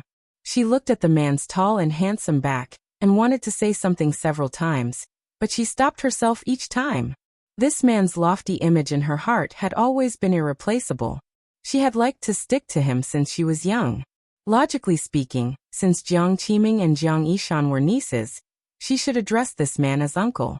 However, she felt that calling him uncle was too distant, so she always called him Brother Mu, as if this form of address was more intimate. As she grew older, this feeling gradually evolved into a young girl's throbbing heart and adoration. Although the two were related by blood, there were many marriages between cousins in the rich and powerful society, so there were no restrictions. She had dreamed of becoming Mu Yaja's bride since she was young. This had always been her wish. It was just that he already had a fiancé. This became the biggest thorn in her heart. There was no doubt that Mu Yaja was a perfect man. She was proud and arrogant, thinking that only such a man was worthy of her. The Song family was one of the most powerful and influential families in the capital. In terms of status, she and Brother Mu were a true match. That Mu Wanru, who came from nowhere, was not qualified to be Brother Mu's fiancé. Song Inya looked down on her very much. After deliberating for a moment, she caught up with Mu Yaja and walked beside him. She said cautiously, "Brother Mu, there are some things that I don't know if I should say." Mu Yaja, who was in a state of turmoil, only frowned when he heard her words. He walked into the smoking room, took out a cigarette from the cigarette box, lit it, and took a deep puff. Song Inya followed him in. Seeing his cold face and furrowed brows, she immediately thought of something and said, "Brother Mu, are you worried about Xiao Yichen?" Mu Yaja looked up at her, but did not say a word. Song Inya continued, "Although Xiao Yichen shouldn't have bullied Inchi like that, Brother Mu, you were too cruel to leave him alone at the amusement park. Xiao Yichen may have trained in the special forces since he was young, but do you really feel at ease leaving him alone?" Ease. Of course he was worried. He regretted it the moment he left him behind. However, as a father, the dignity he should have was not to be looked down upon. Little Yichen had never disobeyed him, especially in front of outsiders. He had always been strict with him. In such a situation, even if he felt wronged, he should have suppressed it no matter what. He should not have added fuel to the fire. A 6-year-old child should give way to a 5-year-old girl. This was the philosophy of the upper-class gentleman, and the family's unspoken rule. It was not to be violated. He just wanted to teach him a lesson. Besides, how could an insensible child be angry with her? How could that be? However, Mu Yaja did not say anything. Disciplining the child was his family's business, and he did not like outsiders interfering. Chapter 457. Mu Yaja's eyes flashed with impatience at his niece's words. Song Inya did not bother to look at his expression as she continued. "Still, it's good to teach the child a lesson. Children shouldn't be spoiled, especially boys. If they don't follow the rules from a young age, they won't be like those hedonistic sons of rich families when they grow up. They won't be disciplined and will ruin the family's discipline. Because of this, I don't think you've done anything wrong." Her words didn't go through the filter of her brain. Mu Yaja narrowed his eyes slightly, and displeasure quickly appeared on his face. And she has never suffered like this before. She even had to get 3 stitches in her back. Oh my God. She's always been vain. If she finds out about this, she'll definitely kick up a fuss. Enya. Mu Yaja flicked the ash off his cigarette. and took one last puff before extinguishing it in the ashtray. He then slowly said, "Mu-i-chen is my son." Ha! She did not understand his expression, let alone the meaning behind his words. No matter how bad it is, it's not up to outsiders to judge. His voice was not loud, but it was powerful and filled with coldness. She was stunned. Only then did she realize that what she had said earlier was indeed inappropriate. She was extremely vexed. "Brother Mu." Muyaja looked at her coldly, his tone icy. "I dote on you because you're my cousin. You've been willful since you were young. Perhaps everyone dotes on you. But I think you know that there are some bottom lines about me that can't be crossed." Song Eunchi's heart skipped a beat. She repeatedly adjusted her expression before she awkwardly tugged at the corner of her lips. "Brother Mu, I'm sorry. I understand what you mean. I went overboard. Besides, you should go back and ask your sister what she did to Angry-chen." Muyaja walked up to her. "Today is his birthday, and I should have accompanied him. I shouldn't have come with you guys in the first place. I'm very unhappy that this happened, too." He was angry. Startled, Song Inya quickly explained, "No matter how willful Enshi is, she can't possibly. This matter ends here. Don't talk about it anymore." Muyaja interrupted her impatiently and walked around her. Song Inya could sense that something was amiss. Feeling vexed at her self-righteous attitude earlier, she hurriedly chased after him. Ouch, ouch, ouch. There were 2 special grade intensive care beds in the ward. By the time the 2 little fellows were wheeled out of the emergency room, their dislocations had already been fixed. Xiao Yichen's injuries were slightly more serious, so they still needed to be fixed with bandages for a few days. The 2 little munchkins were dislocated and had some abrasions. Xiao Yichen had hit his head in the car and had a slight concussion. However, it wasn't serious. He would recover after a few days of rest. The doctor patiently told Yun Shirshir about some taboos, and Yun Shirshir listened attentively. Throughout the entire process, Mu-i-chen's face was tense. Even when his arm was reattached, his brows did not crease at all.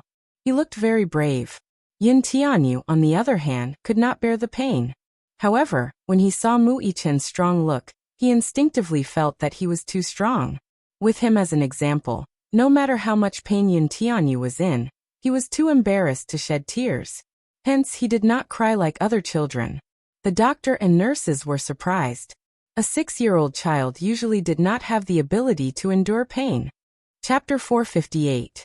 If it had been any other child, he or she would have burst into tears when the arm was reattached with this kind of injury. The nurses would have had to constantly coax him or her.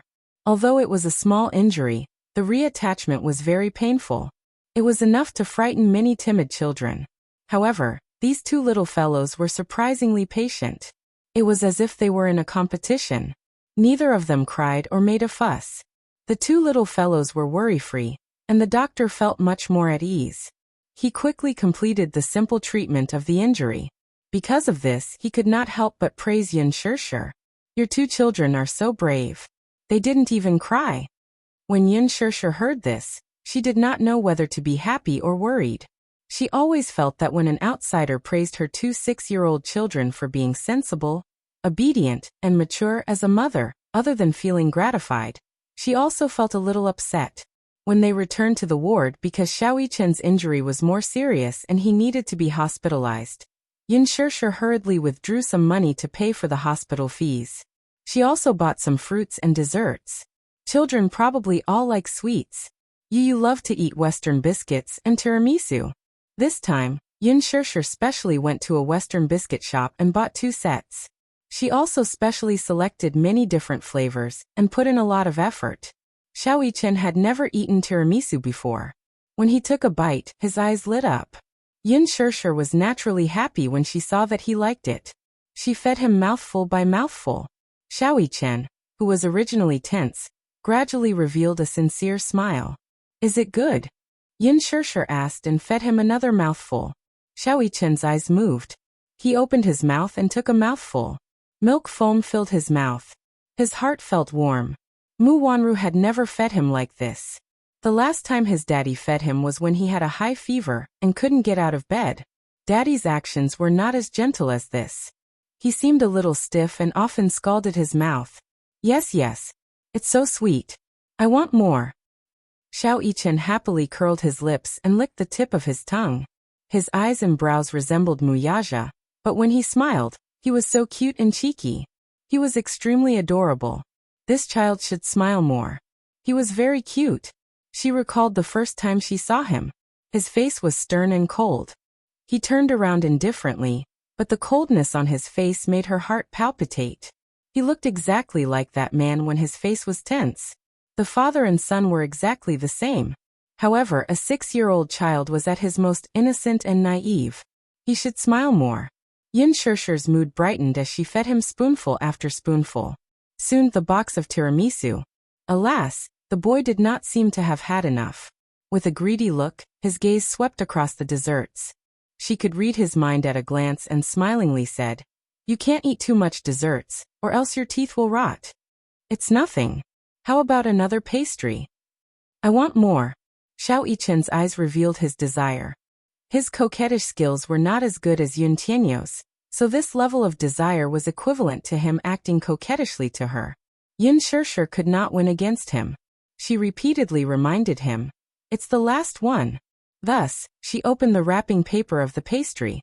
Xiao Yichen was secretly delighted. A child could not hide his thoughts, and this joy quickly surfaced on his face. Yin Shishir did not know that he was not being greedy.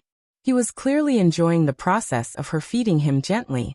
No matter how much he disliked the pastry, he still found it delicious. Chapter 459. The pastry was small, but Yin Shishir was afraid that the child would choke on it, so she deliberately broke it into 2 pieces. She then poured some milk into the pastry, dipped it in it, and fed it to him. Xiao Yichen took a bite of the pastry.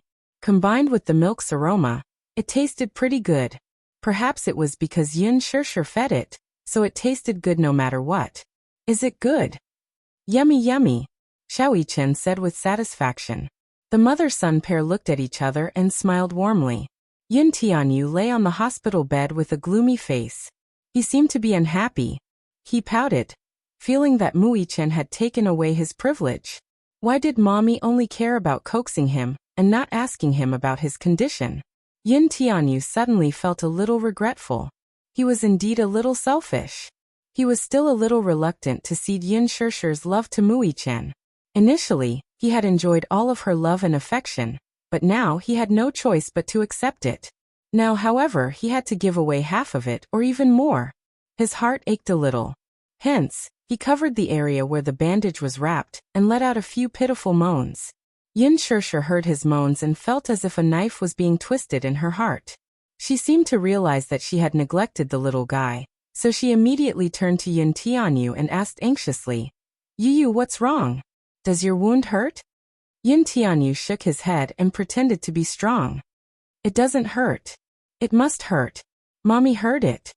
Yin Shishir rubbed his little cheeks. "Yu has suffered. Mommy, give me a kiss." Yin Shishir leaned over and planted a kiss on his forehead. Yin Tianyu was elated, but he proudly said, "Is one kiss enough?" No. Okay. Mommy will give you 2 more kisses." Yin Shishir coaxed him. She then cupped his pink cheeks and gave him 2 more kisses. Yu then pursed his lips in satisfaction. The tears at the corners of his eyes had yet to dry, so he said coquettishly, "Yu's mouth is dry. I want to eat an orange." "All right. Mommy will peel it for you." Yin Shishir dotingly scratched his nose bridge, then took out an orange and quickly peeled it.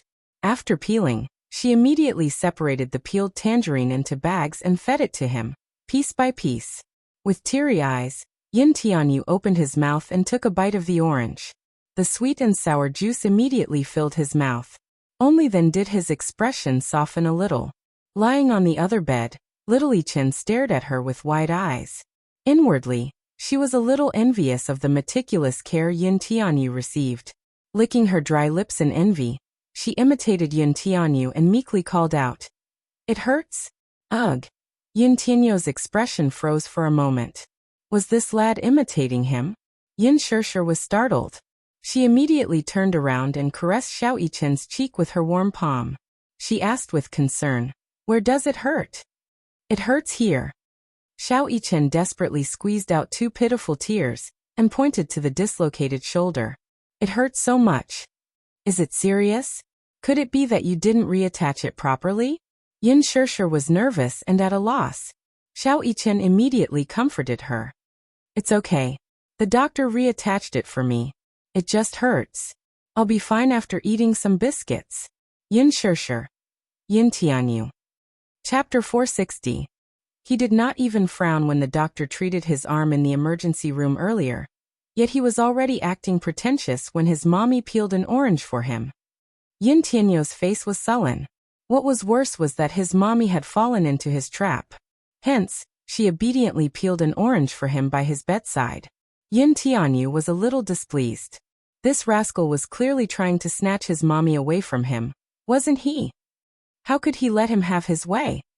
Yin Tianyu's eyes turned to Yin Shirshir, and he waved his hand. Mommy, you wants to pee. Mui-chen. Yin Shirshir rushed over at once. She took the toilet paper from the drawer and carried Yin Tianyu to the bathroom. While Yin Shirshir was carrying him, Yin Tianyu stuck out his tongue at Mui-chen and made a face at him. He then smugly allowed Yin Shirshir to carry him away. Mui-chen was completely speechless. He did not think about Yin Tianyu's skills though. Although he was young, he had Yin Shirshir under his thumb. How could Mui-chen be his match when it came to fighting for favor? Perhaps Yin Tianyu was no match for him in terms of skills. However, Mui-chen was no match for Yin Tianyu when it came to scheming. Hence in the bathroom Yin Tianyu, who had taken off his underwear, began to stall for time. I can't pee. After a long while, he blurted this out. Yin Shirshir did not know whether to laugh or cry. Mommy will help you put on your underwear then. I don't want to. Yin Shirshir was baffled. After a long while Yin Tianyu said, I think I want to pee. Yin Shirshir's lips twitched. All right. Call me mommy when you're done. Hence, Yin Shirshir was in a hurry to leave. Yin Tianyu pouted and said aggrievedly, Mommy, don't go. I don't feel anything after you leave. Yin Shirshir fell silent. What does it feel like to poop? He explained matter-of-factly, it's a feeling of security. Yin Shirshir. What was the meaning of this? After mommy left, Yu became restless. Yu is afraid of being alone. He was quite good at using idioms. Most importantly, she had never seen him so clingy. In the past, not to mention going to the bathroom, he could even go to school alone. Why now, Yin Shirshir, on the other hand, was a meticulous person. She found it strange for a moment, but she quickly figured out what he was thinking. Hence, she squatted down and calmly looked into his eyes. Yin Tianyu looked at her, too, only to be stunned by her odd expression and the teasing look in her eyes. Mommy, what's wrong? Let me guess. Yin Shirshir asked casually. Is my little Yu jealous? She guessed it right away. Yin Tianyu kept quiet and did not say a word. He still felt a little awkward in his heart. Yin Shirshir saw him lowering his head in silence and knew that she had guessed correctly. Hence, she cupped his little face and kissed his pouting lips. Her warm lips planted a soft kiss on his lips. Yin Tianyu's face quickly turned red from shyness. Mommy. Yu, do you know? He's your older brother. I know. Yin Tianyu said slowly. He's my older brother. We have the same father and mommy. Yin Shirshir was a little surprised to hear that. So he knew all about it? She was quite surprised. Chapter 461. That's right. The two children should know when they meet. Children's minds can be very delicate and sensitive at times. Yin Shirshir caressed his head and guided him patiently. That's why you two should get along well. But his brows furrowed as he struggled internally. He knew that he was a little selfish and perhaps a little narrow-minded. Initially, he wanted to generously give half of his mommy's love to Mui-chen, but when he really did so, he was conflicted and reluctant to do so. This was especially so when he saw how gentle Yin Shirshir was to Mui-chen. His heart felt a little sour and stuffy. There was a lump of pent-up anger in his heart that could not be vented or dissipated. He felt very upset. He could not really share his mommy's love with Mui-chen. Yin Shirshir's heart clenched when she saw his aggrieved and upset expression. She then asked, But what?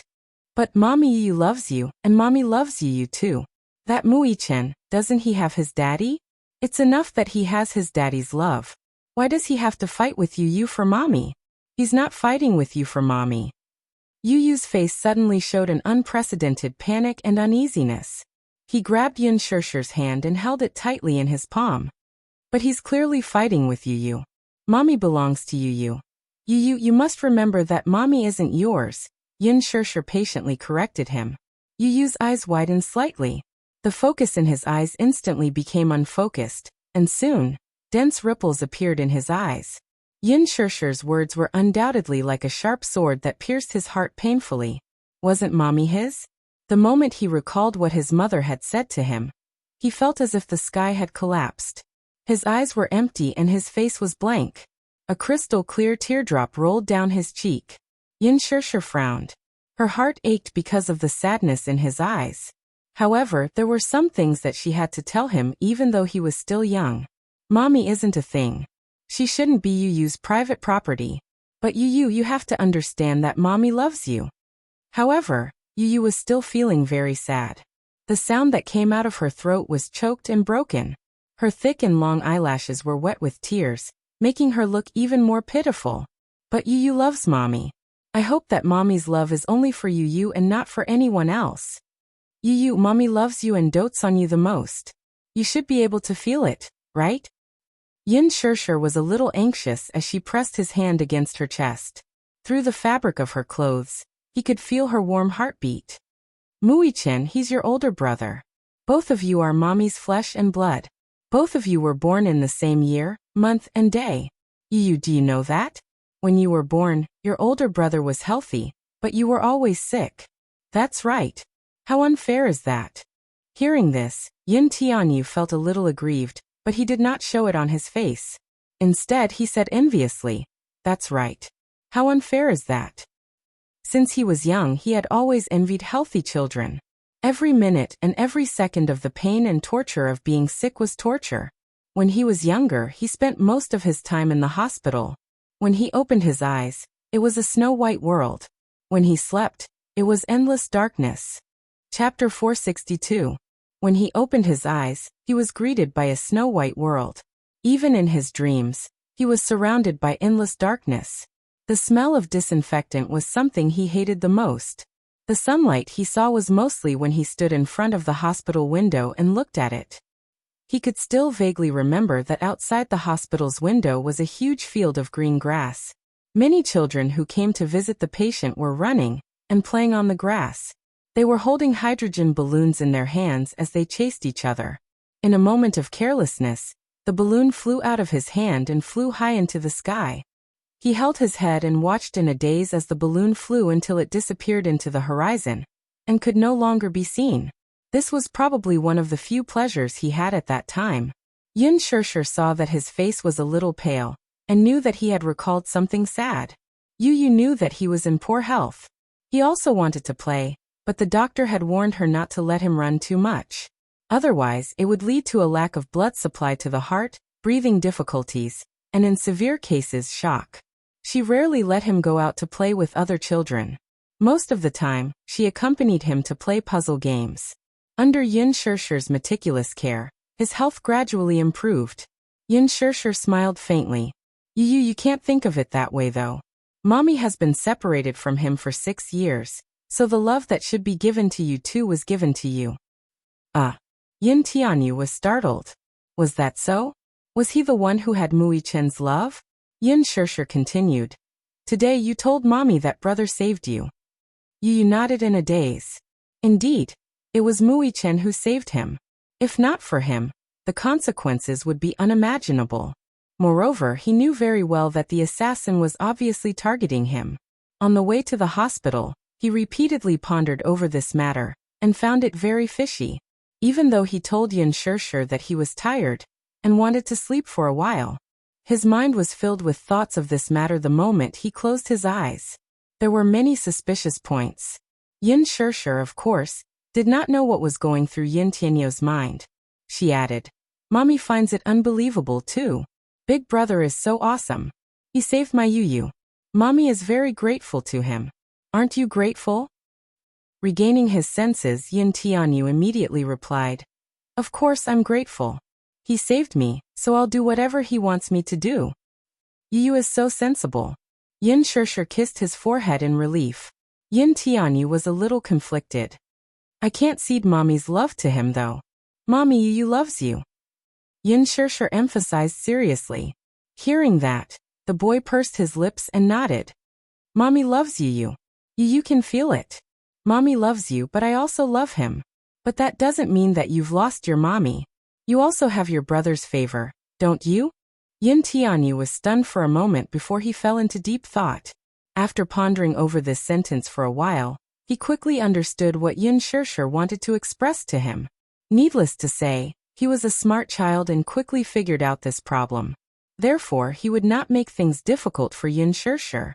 It was just that he still needed some time to accept Mui Chen. Yin Tianyu walked out of the bathroom and quietly returned to the bed. Chapter 463. Yin Shishir followed behind him. She sighed helplessly when she saw him climb into bed alone and tidy up the blanket to cover himself. She knew that he had straightened out his thinking, but he still needed time to get to the bottom of it. It was indeed a little harsh for him to accept another child and share her motherly love with him all of a sudden. Yu had always been sensible and obedient, so Yin Shishir sat back on the bed and asked gently, Yu, do you want to drink some hot water? Yes, I do. Yu pursed his lips.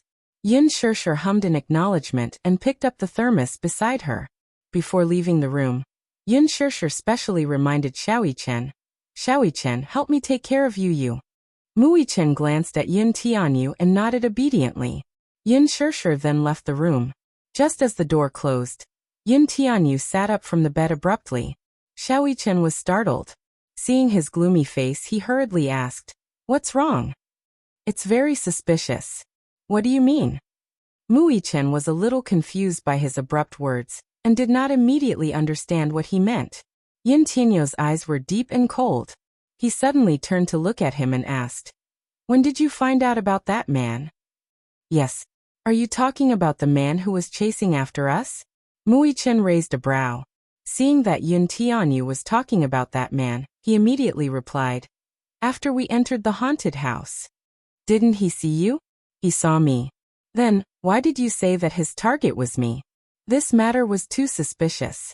In the haunted house, he and Xiaoyi Chen looked exactly the same, especially in the dark. If that man had followed them from the haunted house, he should have seen Xiaoyi Chen. Yin Tianyu remembered that Xiaoyi Chen was carrying a panda at that time, but he was not. If that man's target was Xiaoyi Chen, then it would be easy to identify him from his clothes. Unless he was not the only one who was targeting him? Many thoughts flashed through his mind. Yin Tianyu had already thought of many possibilities, but he dismissed them one by one. Mui Chen did not know what was on his mind and only said solemnly, That's because his target was very clear from the start. I don't know when that man started following you guys. At least, before we entered the haunted house, he was already following us. At the time, the panda I was carrying was so conspicuous. After entering the haunted house, I noticed that someone was following behind me, so I dropped the panda on the ground. He didn't even look at it and just walked past, which means that his target wasn't me. Then halfway through his words, Yin Tianyu's pupils violently constricted, and his voice instantly turned cold. I understand now. What do you understand? Mui Chen's curiosity was piqued by his words. Perhaps that man's target wasn't just me. Yin Tianyu suddenly felt a chill run down his spine. Perhaps that man's target was him and his mommy from the start. Fortunately, his mommy was separated from them in the haunted house. As his biggest target, that man naturally wanted to get rid of him first. Thinking deeper, he could not help but feel a little terrified. His phone rang all of a sudden. He picked it up and saw that it was a call from Li Hanlin. He picked it up. Hello. Director Yin, are you at the hospital? Chapter 464. His voice sounded wary. Yin Tianyu immediately got off the bed and walked to the window. Lowering his voice, he answered, Yes, I'm here. How's your injury? Is it serious? Li Hanlin's tone was anxious as he asked with concern. Forgive me for not being able to visit you at the hospital right away. It's all right. It's nothing serious. Yin Tianyu paused for a moment before changing the topic. How's that matter of yours? Yes. I've caught the culprit, but according to the surveillance footage, there are 2 of them. There's still one left. His voice got softer as he spoke, afraid that Yin Tianyu would reprimand him for his incompetence. Yin Tianyu's tone suddenly turned gloomy. How did you do your job? Li Hanlin held the phone in his hand with tears streaming down his face. He knew it. He had done his best though. Where is he? Yin Tianyu calmed himself down and asked. Since he had caught the culprit, he must not hand him over to the police. He must force the culprit to reveal the ins and outs of the matter. Li Hanlin immediately replied respectfully. The culprit has been detained in a warehouse in the suburbs and is under heavy guard. However, he's been very tight-lipped and won't say anything. Oh. Yin Tianyu frowned and his lips curled into a sinister smile. Won't say anything. Yes. We've taken precautions to ensure his safety. Yin Tianyu praised. Yes. You've done well. You'll get a raise this month. What a rare and precious gift. Li Hanlin was immediately moved to tears. Thank you, Director Yin. You've finally given me a raise. The family can barely afford to eat. Yin Tianyu frowned in disdain. He looked out of the window and was lost in thought for a moment. Suddenly, he made a decision in his heart. You won't say anything, huh? Yes. We've tried everything. This guy is very tight-lipped and won't divulge anything. We found a poison sac in his mouth. Poison sac? Yin Tianyu frowned. What's that? Director Yin, this person is a professional assassin. The poison sac is in his mouth. Once he bit it open, he committed suicide by drinking the poison. Li Hanlin explained. Yin Tianyu felt a chill run down his spine. This method was too ruthless. After a while he said, Come pick me up tonight. I'll interrogate him personally. President Yin, I don't think that's a good idea. Li Hanlin asked in surprise. Just do what I say. Don't doubt me. With that he hung up. When he turned around, Mui Chen was still leaning against the bed. He was quite a distance away, so he could not clearly hear the conversation between Yin Tianyu and Li Hanlin over the phone. However, he was keenly aware of the change in Yin Tianyu's aura the moment he picked up the call. Cold, austere, and aggressive. The moment he got off the bed and walked toward the window, Mui Chen caught sight of Yin Tianyu's incomparably cold and dark eyes. He was a completely different person from the naive and romantic look he had in front of Yin Shishir. He had witnessed Yin Tianyu's calmness before. When the Ferris wheel malfunctioned, if it were any other child, they would have been scared to tears. However, he didn't. Instead, he calmly made a phone call, and then sat down patiently. Even after falling out of the carriage, although there was a moment of panic on his face, he quickly calmed down. He had never seen such a frightening look in a child's eyes before though. Yin Tianyu looked at Mui Chen. His heart was in a dilemma. Should he tell him about this matter? After hesitating for a moment, he decided to hide it from him. He would handle this matter well, without anyone's interference. Thus he lay back on the bed. Chapter 465. When Mu Yaja and Song Enya returned to the ward one after another, the rest of the Song family rushed over one after another. Song Enshi was now the apple of the Song family's eye, a little princess who was doted on. Upon hearing that something had happened to her, Song Yunxi and Jiang Qiming hurried over. In the ward, Song Enshi was still crying nonstop. When she saw that her brother and mother had arrived, her coquettish skills became even more powerful. She kept throwing tantrums in Jiang Qiming's arms. Her face was wet with tears, and her eyes were red and swollen. Jiang Qiming's heart ached terribly. When she saw that a piece of hair at the back of Song Enshi's head had been shaved off, and that the wound had been stitched up and was still bleeding, her heart ached so much that her eyes moistened. Song Yunxi stood at the side and kept coaxing her. He loved this younger sister of his from the bottom of his heart.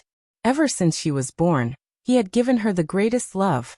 However, he was usually busy with work and could not take care of this younger sister of his. Hence, the little girl did not appreciate his coaxing. Jiang Qiming kept coaxing her, but Song Yunxi did not give in to her. There was nothing Jiang Qiming and Song Yunxi could do. When Song Yunxi saw that Mu Yaja had arrived, she immediately wanted to break free from Jiang Qiming's embrace and spread her arms and legs toward him. Uncle Mu, hug me. Uncle Mu, hug me. When she saw Mu Yaja, Jiang Qiming did feel some resentment toward him. However, the Muse and the Songs were on good terms and had been friends for hundreds of years. Hence, Even though she had a lot of complaints, she still maintained a very polite expression on the surface. After all, she could not make things too awkward. Otherwise, both families would not be able to show their faces. They had to give each other face. Hence, Jiang Qiming said politely, "Yaja, you're here?" Aunt Jiang. Mu Yaja called out. Song Yunqi also called out unnaturally. "Uncle." Mu. "Yes," Mu Yaja responded, as if he didn't see the awkward expression on Song Yunqi's face. Song Yunqi was only 4 years older than him, but Mu Yaja was older than him. For the proud and arrogant Song Yunqi, calling him Uncle Mu was a bit awkward. While Jiang Qiming wasn't paying attention, Song Yunqi jumped off her body and snuggled into Mu Yaja's arms. Mu Yaja had no choice but to carry her in his arms. His feelings toward Song Yunqi were rather complicated right now. She was more concerned about Xiaoyi Chen. She had been waiting for his call, but he hadn't called yet. Was the little fellow still angry with him? Song Yunqi squirmed restlessly in his arms. It was obvious that she had been wronged and wanted his comfort. But right now, he didn't have the mood to deal with this little fellow's coquetry. Song Yunqi stared at his side profile dejectedly, her face full of grievance. Jiang Qiming looked a little embarrassed and smiled. "Aya. Look at this child. She's injured, yet she's still so restless. Still, I don't know why, and she especially likes to stick to you." Mu Yaja patted her head but didn't say anything. Song Inya chimed in from the side. "Yes, and she likes Uncle Mu the most, right?" Song Yunqi immediately said cheerfully. Yes, and she likes Uncle Mu the most. And she likes Uncle Mu the most." With that, she leaned her head sweetly into Mu Yaja's arms. Mu Yaja coldly curled his lips. From start to finish, he looked a little absent-minded. Chapter 466. The corners of Mu Yaja's lips curled up coldly. From the beginning to the end, he looked a little absent-minded. For a moment, the atmosphere was inevitably a little awkward. Song Inya also felt extremely awkward. Thinking of the things she should not have said to Mu Yaja earlier, she did not know how to smooth things over for a moment. Jiang Qiming laughed awkwardly, but she was extremely unhappy inside. Today was supposed to be Children's Day, so she had asked Song Inya to bring Song Yunqi to the amusement park for a day of fun. It could also be considered a happy Children's Day for the children, but the latter ended up injured and lying in the hospital. She had roughly heard the whole story from Song Inya. She did not explain it clearly over the phone, but Song Inya pushed all the blame to Xiaoyi Chen. But in reality, Song Inya was also responsible for this. She was the one who brought Song Yunqi out, so she was considered the child's guardian and parent. How could she not be responsible for the child's injury? At that time, Mu Yaja said that he was going to the dessert station, so she should have stayed behind to take care of the 2 children. However, out of selfishness, she wanted to have some privacy with Mu Yaja, so she went with him, leaving the 2 5-year-old children behind. Since something had happened, she simply pushed the blame to Mu Chen. Perhaps she was used to being spoiled since young, or perhaps this was a common problem of Missy. She always felt that she was not in the wrong and had no sense of responsibility. However, she did not think that if she had stayed behind to take care of the children, would such an incident have happened? When she told Jiang Qiming about this matter, she only said that Mu Chen had pushed her, and did not mention that Song Yunqi had bitten Mu Chen at all. He recounted the entire incident out of context. Of course, Jiang Qiming believed that it was his son who had been mischievous and pushed Song Yunqi from start to finish. Therefore, when Mu Yaja sat there with a cold expression and an absent-minded look, Jiang Qiming was more or less displeased. Her child was injured. There was a deep cut on the back of her head that required 3 stitches, and a piece of her hair was shaved off. She did not know if the cut would grow back in the future. The child had never experienced such hardships since he was young. Logically speaking, as Mu Chen's mother, Mu Yaja should also be responsible. Anyone with a bit of responsibility wouldn't have such a cold expression. However, even though she was displeased, she did not dare to voice her displeasure. Although the Song family is a prestigious family in the capital, and with old master Song status, they are still far from the Mu family's influence. Therefore, the Song family had to give the Mu family face no matter what. Even so, Jiang Qiming still felt a little uncomfortable. Hence, she glared at Song Yunqi and said, Uncle Moo is tired. Get off me. Why do you always like to stick to me? Song Enshi snorted. I don't want that. I like Uncle Moo. Haven't you suffered enough? Jiang Qiming was a little anxious and scolded. You're really disobedient. Sob sob. Mommy yelled at me. Song Enshi's little face scrunched up as tears streamed down her cheeks. Mom and she likes Brother Moo. Just let her go. Song Enya said from the side. Mu Yaja suddenly put Song Enshi down and stood up. He was still worried about Mu Yichen. It was getting late, and Fairy Tale Valley would be closed soon. Chapter 467. Even if it was a punishment, it should end here. Even if Mu Yichen did not call to sincerely apologize, he had already lost his patience. Seeing that he was about to leave, Song Enya immediately went up to him and asked, Brother Mu, where are you going? I'm going to pick up the children. Mu Yaja curtly replied. Jiang Qiming picked up Song Enshi and suddenly said, Yaja, there's something that I must remind you of. Boys can't be spoiled. This sense of responsibility must be nurtured from a young age. Take my Yunshi for example. He was also mischievous when he was young and caused trouble everywhere. However, I've told him since he was young that a man must be responsible. If he made a mistake, he should bear the consequences himself. Naturally, the songs won't pursue this matter. However, I still hope that Mu Yichen can come and apologize to my Enshi. Mu Yaja's back view paused. In an instant, he exuded a sharp aura. He slowly turned around, but the expression on his face was even colder.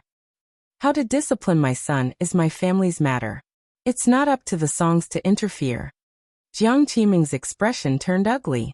Song Yunshi could not bear to listen to this and said unhappily, Uncle Mu, what do you mean by this? The songs have already given us enough face after this incident. Now they just want Mu Yichen to apologize. Sure. Mu Yaja coldly interrupted her. Song Yunshi was stunned. Jiang Qiming's face immediately revealed a gratified smile. Then, can Enshi also ask Xiao Yichen to apologize to him for biting Xiao Yichen? Jiang Qiming's smile instantly froze at the corner of her mouth. What do you mean?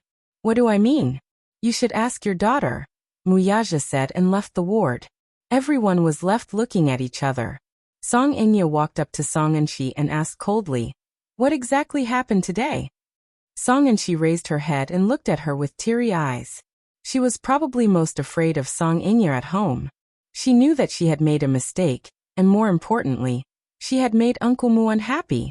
While feeling wronged, he also felt a little regretful. Furious, the Missy hollered, say something. What the hell is going on? Why did Mu Yichen push you? Song Enshi burst into tears after being yelled at by her. Song Yunshi's heart ached. She immediately stepped forward and said, the child is still young. Don't be so fierce to her. Brother, you're always spoiling her. Look at her, how willful has she become? She glared at him and lowered her head to threaten him. Uncle Mu won't like you if you don't behave yourself. Woo-woo. It's all Mu Yichen's fault. He didn't let me look at his watch, and he even snatched Uncle Mu away from me. Sob sob. He even said that I was ugly, so I was so angry that I bit him. Just once, sob sob. She sobbed and wept as she recounted the whole story. It turned out that Mu Yichen really did not use much force when he pushed her. She had deliberately pretended to be pushed so that she could complain to Uncle Mu when the time came. She did not expect that she would fall on the stairs and hit the back of her head, resulting in this disaster. This time, Jiang Qiming's face turned white with anger. She picked up her daughter's little hand and slapped it hard. Why didn't you tell Mommy earlier? I was afraid that Mommy would scold me. Woo-woo-woo. Her phone suddenly rang. Chapter 468. Song Enya looked in the direction of the voice, and saw that Mu Yaja's phone had slipped out of his pocket while he was sitting on the sofa. She picked it up. Initially, she did not want to pick it up, but when she saw the picture of a woman sleeping on the screen, she realized that the caller ID was a picture of a woman. In the picture, the woman's face was elegant and refined. Even though she was sleeping without makeup, she was still beautiful beyond compare. Her messy hair was scattered on the pillow.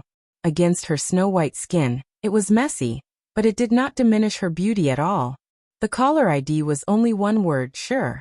This was Mu Yaja's phone. She should not have picked up the call. However, When she looked at the photo on the caller ID, her imagination started to run wild. For some reason, she actually picked up the phone. Yin Shirshir went to the nurse's station to ask where the hot water room was. The nurse was busy, so she did not answer her seriously. She searched for it for a long time, but she could not find it. She was about to return to the ward when she suddenly remembered that Xiao Yichen needed to be hospitalized. Should she call Muyaja? She was too nervous when she sent the two children to the hospital outside the emergency room. After that, she was busy taking care of the two little guys. She was in a mess.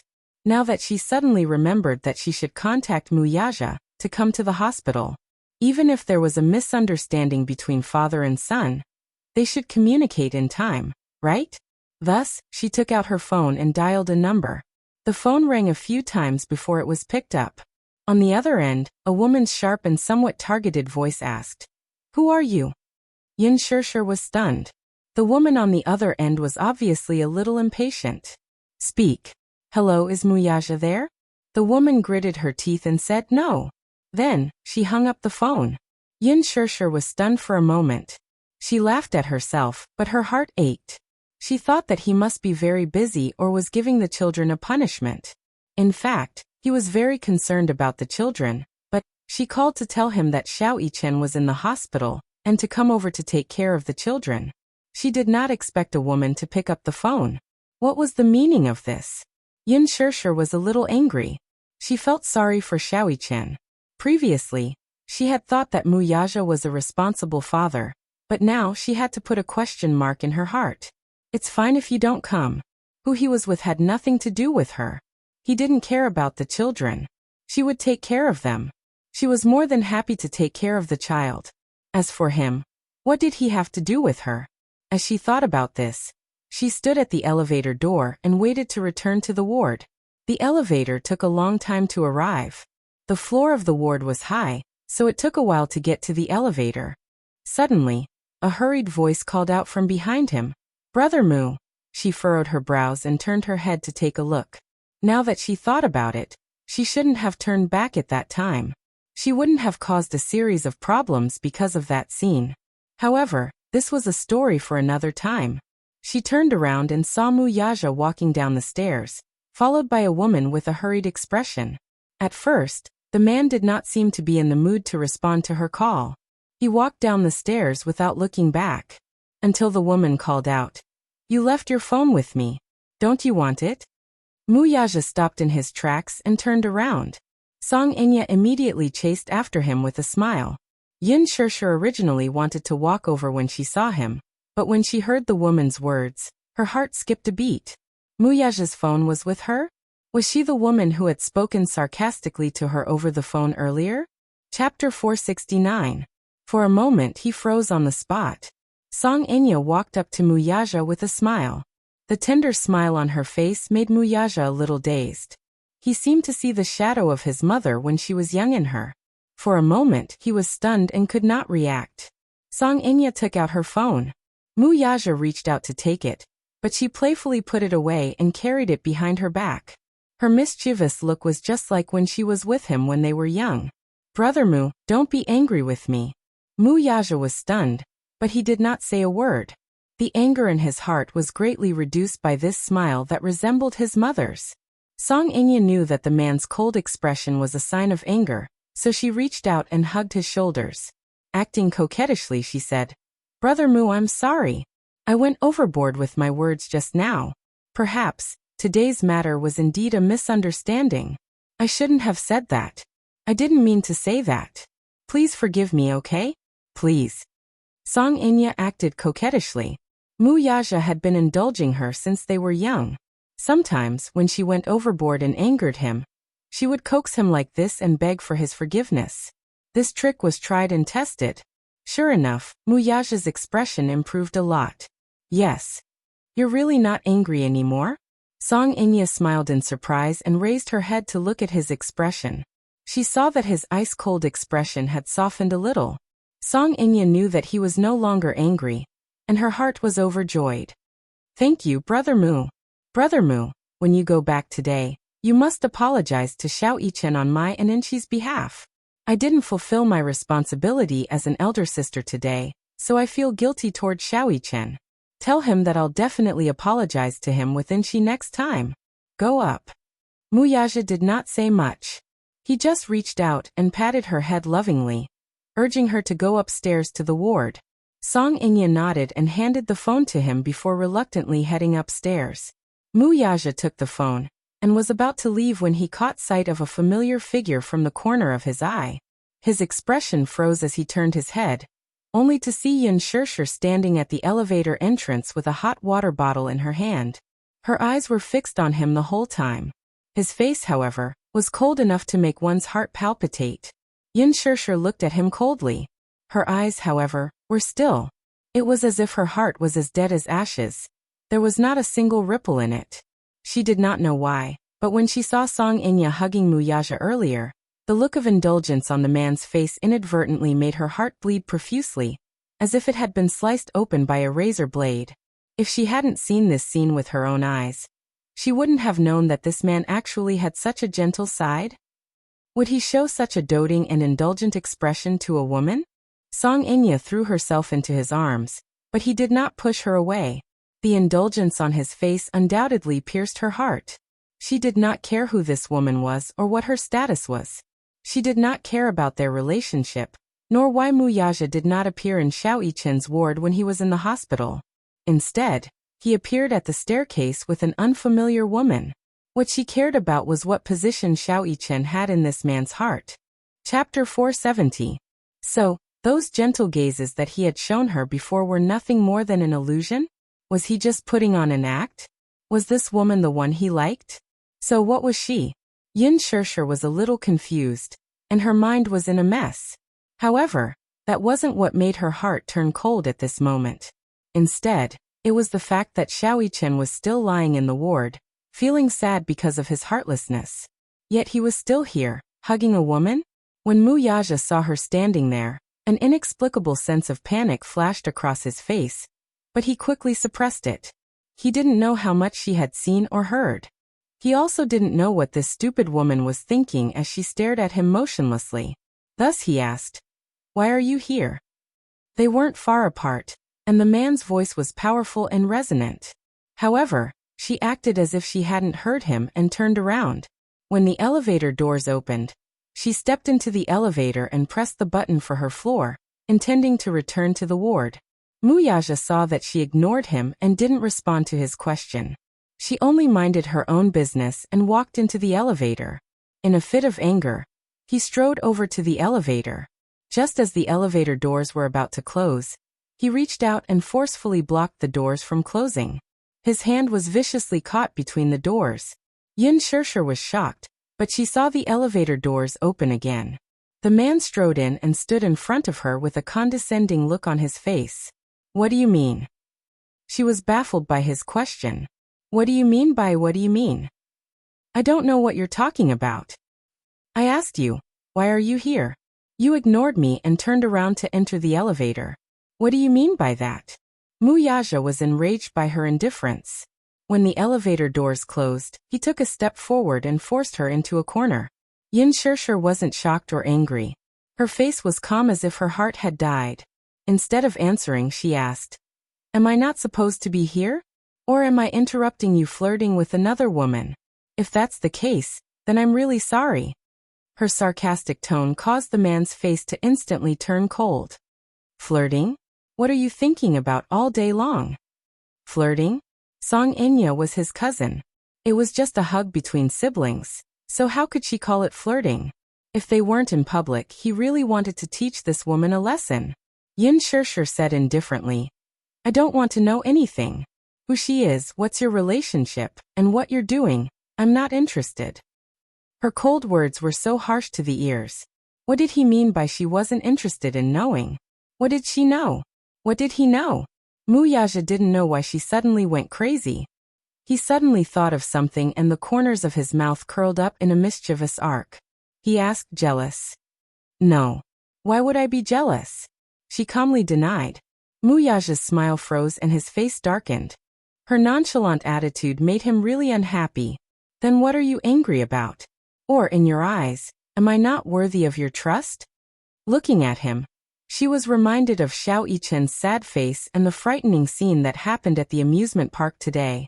She thought of how the Ferris wheel had malfunctioned, and how the two children had almost met with an accident. Then, she recalled the scene of Song Inya and Muyaja hugging. Now that she looked at his face again, she suddenly felt that the scene just now was too glaring. She felt a little sour in her heart. Today is Xiao Yichen's birthday. Even if there's a misunderstanding between father and son, should he just leave the child alone at the amusement park? If this is a punishment, don't you think it's too much? Chapter 471. How could he not know that something had happened to Xiao Yichen? He was Mu Yichen's father. At that thought, Yin Shishir felt a chill run down her spine. I originally thought that you were a responsible father, she suddenly said. Mu Yaja was stunned. Her strange words had caught him off guard. She continued coldly, I don't know what position Xiao Yichen has in your heart, but I'm very disappointed in you. Her words had infuriated him. What did she mean by accusing him without distinguishing between right and wrong? Was it because he had spoiled her too much that she had become arrogant because of that? Woman, have I indulged you too much? Although Mu Yaja tried his best to control himself, he still couldn't stop himself from grabbing her shoulders tightly. His fingers tightened around her shoulders. Her words had undoubtedly offended him, so he sneered. You have no right to judge what kind of father I am. No right. Yin Shishir stared at him in a daze for a long time. Her eyelashes trembled slightly, and she suddenly mocked him. This mocking remark was his excessive concern for her. Yes, she had no right. He was right. What right did she have to criticize him? 6 years ago, she was the one who gave up Xiao Yichen's custody, wasn't she? She wasn't a good mother to begin with. She was the one who gave up her child's custody. Therefore, what right did she have to criticize Muyaja for being irresponsible? She had no right to criticize him. She really had no right to do so. Even so, when she thought of Xiao Yichen's heart-wrenching disappointed expression, her heart ached. I have no right? Then do you have the right? Yin Shishir gritted her teeth and said, I know that I don't have custody of Xiao Yichen. In name, I'm not Xiao Yichen's mother. I was the one who gave up my child's custody. But Muyaja, Xiao Yichen is also my flesh and blood. I won't cause you any trouble regarding his custody. I'm just disappointed that when Xiao Yichen got into trouble, where were you? Xiao Yichen got into trouble? What happened? Muyaja's heart skipped a beat. He was confused. What happened to him? Don't you think it's too late for you to ask now? She said bitterly. If you don't know how to take care of him, I can take care of him. The child was still young and insensible. Of all the things he should do, shouldn't the father and son communicate properly? Even if there's a huge misunderstanding, there's nothing that's not clear?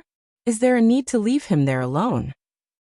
The more she thought about it, the more furious she became. I don't know whether your heart is warm or not, she said, questioning him. Today is the child's birthday, but what did you do? Muyaja only felt frustrated. This stupid woman was condemning him righteously. He didn't care, but he cared about what happened to Xiao Yichen, but she didn't say anything. Wasn't the child in the amusement park? What could have happened? He had arranged for him to receive training in the special forces since he was young. Whether it was survival in the wild or various subjects, Xiao Yichen's results were amazing. That was why he was relieved to leave him alone in the amusement park. Didn't he want to play? Then what would happen if he let the child have fun in the amusement park? Chapter 472. Yin Shishir sneered. You said that I don't have the right to ask, then let me ask you. What am I in your heart? What right do I have? Even if I don't even have the right to ask, what am I in your eyes? You can summon me at your beck and call. You can tease me when you're in a good mood, and humiliate me when you're in a bad mood, right? Muyaja said coldly, Shut up. His gaze was as sharp as a knife as it pierced her body. He felt that she was being too presumptuous with her words. Was there a need for her to make such guesses about what he thought of her? Yin Shishir's heart turned even colder after being yelled at by him. I originally thought that you'd be cold to everyone, but, halfway through her words, she recalled the doting and indulgent side of this man toward Song Inya, and a part of her heart suddenly collapsed. She suddenly felt a little ashamed. Towards this man, she actually had a damnable heart. Now that her heart had given up, it was all over. I'm sorry. I was thinking too much. The elevator doors opened when it reached her floor. She turned around and left without looking back. Back in the ward, she began to pack her things. Yu could not help feeling puzzled when he saw her pale face. Mommy, what's wrong? Why were you gone for so long? Yin Shirshir did not want him to see the loss of composure on her face, as she packed her things with her back facing him. She was very upset and felt a stabbing pain in her heart. Yu and Xiao Yichen looked at each other, completely clueless about what had happened. Yu did not have a lot of things, only a small backpack, and some personal belongings. Yin Shirshir walked to Yu's bed and said, Yu, let me take you home. Yu nodded. Xiao Yichen sat up nervously when he heard this. He looked at Yin Shirshir, who had a strange expression on her face, and asked uneasily, Are you leaving? He could not bear to leave her. He should have called his daddy when he was admitted to the hospital. However, for some reason, he did not want to call him. There was anger in it, but more than that, he wanted to spend more time with her. Seeing that she was about to leave, he suddenly felt a little flustered. What? What about me? Muyaja had already entered the ward. Just as he stepped into the ward, he saw the little lads with different injuries on the two beds. His face sank and he frowned. When he saw Muyaja's call, he opened his mouth and wanted to call him, daddies, but when the word he wanted to call. He did not want to talk. There were some things to this day. It was supposed to be a happy birthday, but now it was like this. He was angry, so he didn't want to talk to him. What's going on? Muyaja asked after a moment of shock. 2. Xiao Yichen ignored him too. Yin Tianyu looked at Yin Shirshir's expression, and then at the man. He was sensitive enough to know that this man must have angered his mommy again. So he ignored him even more. He gave Muyaja a bad review in his heart. Lousy. People who make mommy angry are the worst. Unforgivable. Yin Shirshir decided to leave with Yu. Yu's injuries were not serious. As his elder brother, Xiao Yichen had always been responsible for protecting him, so his injuries were not serious. Chapter 473. Although this child had never called her mommy, that sense of closeness was irreplaceable by the word mommy. Feeling helpless, Yin Shirshir walked to his bedside and said gently, Yichen mom, auntie is leaving. You have to be well, okay? Little Yichen's heart ached. He opened his mouth, wanting to persuade her to stay, but no matter what, he could not bring himself to do so. He felt that he had no say in this. Xiao Yichen lowered his head dejectedly. His eyes were filled with reluctance, sadness, and even attachment. However, the little guy was afraid that Yin Shirshir would make things difficult for him, so he hid it well. From start to finish, he did not say anything. Yin Shirshir's heart ached when she saw him in such a despondent state. She wanted to reach out and caress his face, but Muyaja was present. Recalling his words earlier, her heart turned cold. Thus she retracted her hand, picked up Yu and left. When he brushed past Muyaja, Yin Tianyu looked at Muyaja with chilling eyes. Muyaja did not turn back to ask him to stay. When he walked to the bedside, he saw Xiao Yichen staring blankly at Yin Shirshir's departure. For a moment, he was so sad that he almost suffocated. Seeing the mother and son disappear from the door of the ward, he couldn't help but flip over and get off the bed. He didn't care about his injured hand and stumbled to the door. But at this moment he stopped in his tracks. Leaning against the door, he watched Yin Shirshir and Yin Tianyu enter the elevator. When the elevator door closed, it was as if the sky had collapsed. Xiao Yichen mumbled, Mommy. Tears fell from his eyes in a daze. He kept feeling that her departure had left a huge hole in his heart that couldn't be filled no matter how hard he tried. Muyaja went to the door and picked him up. Looking at his bandaged arm, he raised his eyebrows slightly and asked in a deep voice, What happened to your hand? He didn't know what had happened today. He thought that the children were playing in the amusement park, and the machine had malfunctioned. However, little Yichen turned his head away, not wanting to bother with him. She felt a little guilty towards him. She shouldn't have left him alone in the amusement park. But at that time, the situation was urgent. At that time, he was a little worried about Song and Chi's injury. He was not in the mood to ask which child was at fault. These were all trivial matters. He was only anxious to send the child to the hospital. This was also his responsibility, wasn't it? But he stubbornly refused to leave. He tried to pick up Xiao Chen by force, but the child pushed him away and threw a tantrum. He simply left him there, and let him play to his heart's content.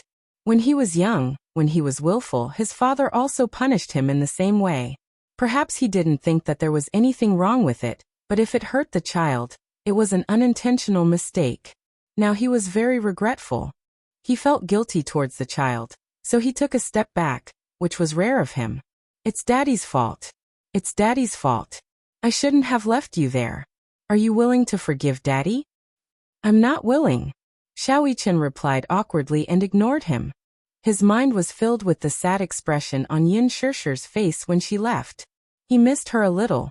They had just parted not long ago, but he was already missing her. He missed her gently feeding him tiramisu and her warm embrace when she hugged him. His tears suddenly burst out uncontrollably. He rarely cried. In fact, he almost never cried. Chapter 474. On the way back to the Mu residence, Xiao Chen was so angry that he did not utter a word. He did not mention a word about what had happened that day. Mu Yaja tried to hug him a few times, but he avoided him without a word. Mu Yaja tried coaxing and asking, but the little lad refused to fall for his tricks. Neither soft nor hard methods worked on him. He was at his wit's end. If he did not answer, he would find out the truth himself. In fact, Yin Tianyu and Xiao Chen had reached an agreement to keep what had happened that day a secret. Yin Tianyu had repeatedly told him not to tell anyone about it, not even Mu Yaja. Little Chen obeyed his father's words and kept this matter a secret. Even if Mu Yaja wanted to find out the truth, he should not think about who owned Fairy Tale Valley. Even if he wanted to interfere, would Yin Tianyu give him the chance to do so? He wanted to find out the truth himself. However, this was a story for another day. When Mu Yaja and Xiao Chen reached home, the team of private doctors was already waiting for them at the door. The car door opened, and Mu Yaja carried Xiao Chen out of the car. The doctors immediately greeted them respectfully.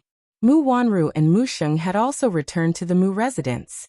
Seeing that Xiao Chen was injured, Mu Sheng turned pale with fright and immediately went forward to ask about his well-being. However, Xiao Chen was not in the mood and did not want to say much. He only said, "I'm tired." He was then escorted back to his room for an injection and an 4-drip. Mu Wanru also asked about what had happened, but Mu Yaja returned to his study room and buried himself in the company's planning documents. She was at her wit's end. When she heard from the servants that Mu Yaja had brought Xiao Chen to the amusement park, she felt a little suffocated. Late at night, Mu Wanru deliberately walked to the back garden and picked up the phone. A man's dejected voice came from the other end. "Miss Mu, I'm sorry. The mission failed." What? This was the first thing she received when she picked up the call. Mu Wanru gritted her teeth in exasperation, but quickly suppressed her anger. "Where is he?" There was a few seconds of silence on the other end. Mu Wanru said irritably, "Damn it, are you all trash? You can't even handle a 6-year-old child? Sorry to disappoint you. Why are you on the phone with me? Where is he?" Mu Wanru asked coldly. There was another long period of silence on the other end. Suddenly he said, "He's been caught." "What?" Mu Wanru cried out in shock. An inexplicable panic quickly spread in her heart. In a remote underground warehouse on the outskirts of Beijing, Li Hanlin unlocked the chains and Yin Tianyu followed closely behind him. Just as they stepped through the door, they vaguely heard a hoarse roar. Ah! Inside the warehouse, a man was chained to a wall pillar with his hands tied behind his back. His clothes were tattered, and there were many whip marks on them. He was trembling from the excruciating pain. His body was already riddled with scars and his face was covered in blood. It was hard to distinguish his facial features, but one could vaguely make out a pair of huge eyes that were staring in despair. The man in the suit raised the whip in his hand and continued to whip him. The man was in so much pain that he was barely breathing. He couldn't even make a complete and coherent sound. Chapter 475. Under such a brutal interrogation, the man's mouth was still sealed tightly, and he didn't spit out half a truth. Under the dim light, Yin Tianyu slowly walked to him and sized him up. Finally, he sat down on the chair Li Hanlin had brought over. He sat leisurely with his legs elegantly crossed. His thin body sank into the sofa leisurely. His delicate face was cold and indifferent. Even though he was still a child, no one could ignore the chilling aura emanating from his body. Between his brows, there was a sharp and intimidating aura. Although it was restrained, it could not hide the untamed edge, as if it were born from darkness. The whipping continued. Without his command, no one would stop. At this moment, the warehouse was dark and filled with a murderous aura. Yin Tianyu lowered his eyelashes. His pair of beautiful yet cold eyes did not look at the man. He was still in his own world. However, no matter how tragically the man was being whipped, Yin Tianyu's brows remained calm and unmoved. Gradually, the man's voice stopped. Li Hanlin slowly walked to his side and whispered, "Director Yin, this man is not making any sound." Yin Tianyu calmly raised his eyes and looked at the unconscious man with cold eyes. He asked coldly, "Is he dead?" "No. He just fainted from the pain." "Oh." He calmly nodded his head. His thin lips curled into a treacherous and cold-blooded arc. "Wake him up." "Yes." Li Hanlin bowed and ordered his men to bring over a bucket of salt water. Moments later, the poor man, who had finally fainted, was splashed with a bucket of salt water. The pain woke him up again. The torture continued. "Just kill me. Just kill me." Yin Tianyu turned a deaf ear to the man's pleas. It was as if what was happening before him had nothing to do with him. He did not even bother to look at the man. He did not say a word until the man fainted again. Li Hanlin walked to his side and was about to ask him when he heard Yin Tianyu say, "Put him on the floor." "Okay." Li Hanlin placed him on the ground. Yin Tianyu slowly got up and walked to the man. He kicked him with the tip of his foot. Seeing that the man had indeed fainted, he could not help but frown. "Why are you so stubborn? Looks like he's a professionally trained killer. He's very tight-lipped. I've interrogated him for so long and used so many methods, but I still couldn't pry his mouth open." Yin Tianyu glanced at the man's face and coldly said, "It's him." You injured my brother's hand because of you." Yin Tianyu's lips curled into a sinister smile. "You're not going to tell me, are you? All right, I'll play with him." With that, he ordered coldly, "Fix his limbs to the wall." "The wall? How do you fix it?" The men at the side were puzzled. The wall was bare, and there was no fixed place. How could he tie her up? Giving him a sidelong glance, Yin Tianyu walked over and took out a sharp dagger from his waist. "Use this." Everyone shuddered. What he meant was to use the dagger to pin the man's limbs to the wall. What a ruthless method. It was truly creepy for a child to think of such a torturous method. Chapter 476. This abandoned warehouse was mostly abandoned, but the tools used for construction were still there. Very quickly, a hammer was brought over. A few men in suits helped the unconscious man up, stabilized him against the wall, spread out his limbs, aimed the nails at his wrists and ankles, and exerted force. A loud bang was heard. The man woke up again from the excruciating pain, but this time his eyes were wide open. The bone-piercing pain in his limbs caused blood to gush out of his body. His face was so red that it looked like it was about to drip blood, and his veins were about to burst. If one did not experience this pain personally, they would never understand the cruelty of it. The man struggled in a frenzy, and his voice was almost hoarse from screaming. Yin Tianyu gave him a look, and Li Hanlin immediately ordered someone to pour a bucket of cold water on him. In an instant, the man calmed down a little. He raised his head in a sorry state, only to see a delicate-looking child standing in front of him. He coldly said, "I can tell you that you will die today." The man sneered. Die? What was there to be afraid of? When he accepted this assassination mission, he was already prepared to commit suicide if he failed. Yin Tianyu seemed to have guessed his resolve, so he coolly said, "You can either die a quick death or be played to death by me. Which one do you choose?" "Die a quick death." The man didn't even think about it as he gritted his teeth and said.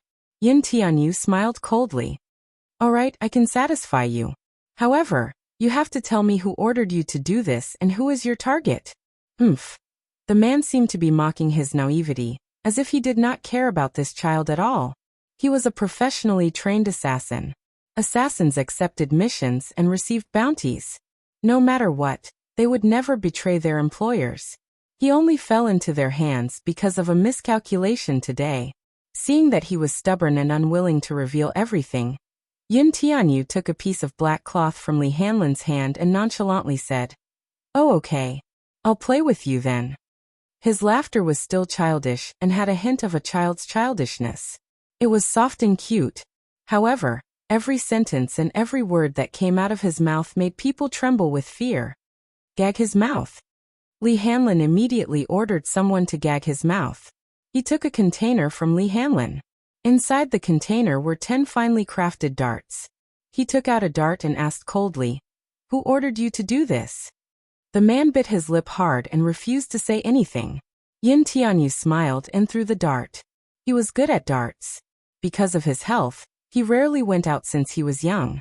When he was at home and had nothing to do, he liked to play some games. This dart was one of them. However, with his eyes blindfolded, it was hard to tell if the darts would be accurate. Chi. A muffled sound was heard. The dart went straight into the man's abdomen. The man groaned and tried to hold it in. However, in less than half a second, the expression on his face quickly cracked because of the indescribable pain. He suffocated for a moment, and his entire body convulsed. He was utterly defeated. These darts were no ordinary darts. The steel tip of the dart was stained with concentrated sulfuric acid. Chapter 477. Some of his wounds were already dripping with blood mixed with salt water. Yin Tianyu's dart had accurately pierced a wound on his abdomen. The tip of the needle was short, so the wound was not deep enough to be fatal. However, the chemical reaction of the sulfuric acid and salt water corroded the wound, causing it to emit a wisp of smoke. Only he could experience this feeling now. When some kind of pain passed, perhaps even the screams stopped. Yin Tianyu furrowed his brows and asked regretfully, "Oh my, did I hit the target?" "Yes, you did," Li Hanlin reminded him. A cute and charming smile appeared on Yin Tianyu's face. With that, he received another dart. Yin Tianyu gestured, and the second dart was about to be thrown. Woo-woo. Woo-woo. Don't. The man immediately begged for his assistant's help in a muffled voice. Yin Tianyu had just thrown a dart, yet the man was so scared that he wet his pants. It seemed that he was afraid. After all, this pain was not something an ordinary person could endure. Even if he was a seasoned killer who had lived his life on the edge of a knife, he was never afraid. Death. He was never afraid of death. Now he was scared out of his wits by this 6-year-old child's means. What a joke. Was this really a 6-year-old child? The man's eyelids trembled as he struggled to open them. His vision was blurred by the blood flowing from his forehead. He blinked his eyes hard and tried to regain his vision. Finally, he could see the child's face clearly. The child wasn't tall. He wore a snow-white shirt, black overalls, and a pair of British boots. His black hair was neat, and his skin was smooth and creamy. On his snow-white face, a pair of beautiful and deep eyes were covered, but one could vaguely see that the corners of his eyes were slightly curved, and he was smiling. He had a pretty nose, cute lips, and pink and tender cheeks. His body still had the smell of milk, and he was delicate and delicate. However, his body exuded a bone-chilling aura that made one's hair stand on end. Even though his lips were curled up and his face was clearly smiling, it made people feel a sinister feeling in their hearts and made them shudder. Was this child really only 6 years old? He did not believe it. Could a 6-year-old child think of such terrible means to torture someone? What is he saying? Yin Tianyu raised his eyebrows slightly. Li Hanlin gave him a look and immediately ordered someone to remove the cloth from his mouth. Once it was removed, the man begged for mercy. "Give me a quick death. Stop it. Don't. Do you think I'll stop just because you tell me to?" Yin Tianyu smiled innocently and tilted his head. His voice was tender, clear, and very pleasant to the ears. His words made one's heart shudder. The man's face turned white. "I'm just an assassin. I'm paid to do this, that's all. I'm just a child. I need someone to play with me. Why don't you play with me?" Yin Tianyu gave her an elegant smile. As he spoke, he raised his wrist again. The dart needle in his hand shone with a cold light. "Don't. I'll tell you. Don't." You'll confess? Yin SSSS, SSSSS, SSSSS. I'll tell you everything, I'll tell you everything. I only beg you to give me a quick death. Chapter 478. Yin Tianyo's lips curled into a sinister and disdainful smile. Let me tell you, I may be able to find out even if you don't tell me. Now that you've provoked me, you'll have to bear the consequences. Just as he finished speaking, his eyes flashed with ruthlessness. With a swift wave of his hand, he threw the dart in his hand, and it pierced the man's thigh. The sulfuric acid on the tip of the needle quickly corroded the man's skin to the point where his bones were visible. Ah! The man convulsed violently as if he had been electrocuted. He struggled madly. Swish! Another dart was thrown, and it accurately pierced his eye. Puff! Warm blood splattered out. A fiery and intense glaring sensation hit him. This time, the man was completely unable to make a sound. He only convulsed like he was having a spasm. Then he let out a heart-wrenching scream. Ah! Ah! Li Hanlin, who was standing at the side, also found this scene to be extremely horrifying. He lowered his head to look at Yun Tianyu and asked with a complicated expression. Director Yun, why don't you let your daddy settle this matter? Agent Li, what do you mean by that? Yun Tianyu slowly retorted. This is my matter. He doesn't need to settle it. But this will dirty your hands. Li Hanlin could not help feeling a little hurt. A 6-year-old child should be pure white, shouldn't he? He should not be tainted by such things, should he? Yin Tianyo's gaze was slightly distracted. Dirty? Heh, he sneered. His laughter was light but deep. In order to protect mommy, even if my hands are stained with blood, I won't hesitate. Li Hanlin was so shocked that he could not recover his senses for a long time. This sentence was bold enough. At this moment, Li Hanlin was truly impressed by him from the bottom of his heart. He did not know what kind of childhood had nurtured such a calm, courageous and black-bellied child. On one side, he was innocent and adorable. On the other, he was dark and ruthless. He did not have the weakness and delicateness that a child should have. A normal child would be scared out of his wits if something like this happened, but he quickly regained his composure, and even personally interrogated the assassin, torturing him until he begged for death. How did such a black-bellied method come about? He was very much like his father. That Muyaja was also a ruthless person. Could it really be hereditary? Yin Tianyu elegantly removed the black cloth covering his eyes. With great satisfaction, he took a few steps toward the man, who was in so much pain that he wished he was dead. Does it hurt? Cough, cough. Blood gushed up, and the man coughed out a mouthful of blood. He could no longer reply. That's right. The more he hurt, the more satisfied Yin Tianyu was, the more satisfied he became. He thought of his mother's worried face. Then he thought about how Mu Yichen had been injured in order to protect him. This pain was nothing. These 3 darts were neither too much nor too little. On behalf of Mommy and Mu Yichen, they were returning them to him. You can say it now. The man trembled as he raised his head and looked at him with misty eyes. Perhaps he was in so much pain that his mind was muddled. His lips didn't move for a long time. The scariest thing for a person was to greet death helplessly. What was scarier than this was to suffer a fate worse than death. He had been in the dark for so many years, and it was not that he had never seen people with ruthless means. In terms of ruthlessness, he had never been convinced by anyone. Yin Tianyu, however, was the first person to make him feel fear from the bottom of his heart. How was this a child? Chapter 479. On the surface, he looked as innocent as an angel. In reality, he was scarier than the devil. HM? Not going to speak. The boy frowned, dissatisfied with his indifference. With both hands in his pants, he kicked the man's abdomen, causing the latter to yelp in pain. Are you mute now? I don't have the patience. This is your last chance. Don't waste my time. I'll speak. I'll speak. Good boy. With his hands behind his back, he looked like an elegant and courteous gentleman as he casually asked, Who exactly is your target? 3 days ago, I received this mission. My employer paid me 2 million to assassinate 2 people. Which 2? One Yin Shishir. The other her son, Yin Tianyu, who is. He raised his head and stared at him with one eye. You. The boy's eyes changed slightly. Even though his face remained expressionless, his heart was in turmoil. He had previously guessed that he was the target, and also vaguely guessed that his mother was one of the targets. Yin Tianyu clenched his fists tightly as a frightening and sharp murderous look flashed across his adorable face.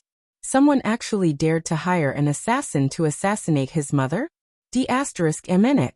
If not for luck, his mother's life would have been in danger that day. Thinking of this, his eyes flashed dangerously with murderous intent. Who's your employer? Hehehe. Ha ha ha. The man guffawed. I'm an assassin hired by someone. She pays me, and I carry out her orders. It's that simple. As for my employer's identity, I shouldn't reveal it. Still, I have to give it to you. I only ask that you give me a quick death and stop torturing me. All right. I agree to this condition of yours. Like a great gift, Yin Tianyu agreed to his request. Tell me, who is that person? The man's lips trembled as he answered. Mu Wanru. Mu Wanru. His brows furrowed slightly, clearly unfamiliar with this name. Li Hanlin was stunned for a moment before asking in surprise, why is it her? You know her? He raised his head and narrowed his eyes dangerously. Yes. I'll explain her identity to you in detail, Li Hanlin said. He turned to look at the man and asked coldly, why does she want to kill me? Of course, she didn't tell me the specific reason. I only know that she said that you are an evil creature and must be eliminated. Otherwise, it will threaten her position. The man endured the pain and opened his mouth with difficulty. Have no choice but to get rid of them? Yin Tianyu quickly sensed that there was a hidden meaning in her words. The man coughed a few times. A trace of blood overflowed from the corner of his mouth. He slowly said, 6 years ago, Yin Shishir gave birth to 2 children for the Mu family. One of the children was confirmed to have died at birth. Therefore, everyone thought that the child no longer existed in this world. However, Grandpa Mu somehow got the news that the child was still alive. Naturally, he would want the child to return to the family. Yin Tianyu narrowed his eyes. He suddenly approached the man and interrogated. What else do you know? Tell me everything. Chapter 480. He was an assassin. After accepting a mission, he would investigate the identity of the employer to the best of his ability. His information on Mu Wanru was limited, though. This was all he knew. Yin Tianyu blinked his eyes slowly, and his lips curled into a strange smile. Rest in peace. After saying that, he turned around without looking back and elegantly walked out of the warehouse. The moment the door closed, a gunshot was heard, breaking the tranquil night.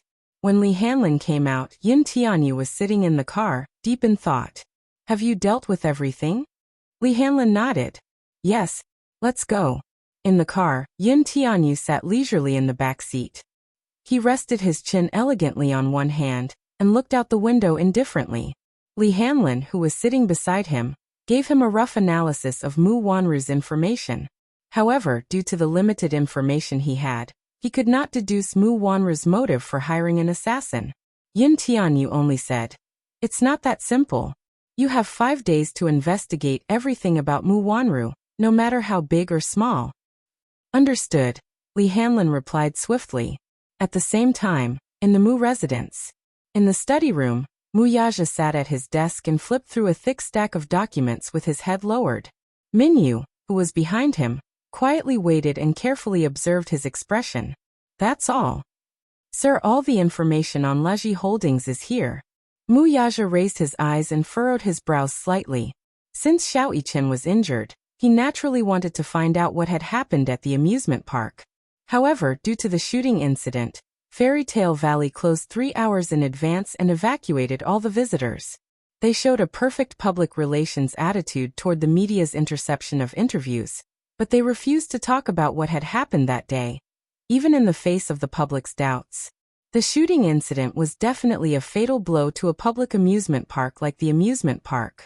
Under normal circumstances, the media and the police would have already investigated this matter. But until now, the news about the shooting incident had been tightly sealed. Even the media could not intervene, so there were no reports. On the internet, some visitors posted on the forum. However, not long after these posts were posted, they were quickly deleted. Their accounts were also banned or even banned. Minyu investigated in secret, but due to Fairy Tale Valley's strict confidentiality measures, he didn't leak any information. He only vaguely found out that there was an attack on that day. As for the details of the incident, he did not know. Fairy Tale Valley was jointly controlled by Leji Holdings and NE Group. This NE Group didn't have a strong background, but Cola Wisdom had a strong background. Leji Holdings used to be a toy supplier on the verge of bankruptcy, until it was acquired by Hurricane Group a year ago. The board of directors was replaced, shares were divided, and the CEO was replaced. In a short period of time, they had rapidly risen to become the world-class DreamWorks Animation, the world's largest toy supplier. Their industrial chains were spread across North America, Europe, and Asia. However, the CEO who held 60% of the company's shares had a mysterious background. A toy supplier might not be surprising. However, the Hurricane Group behind them was not to be trifled with.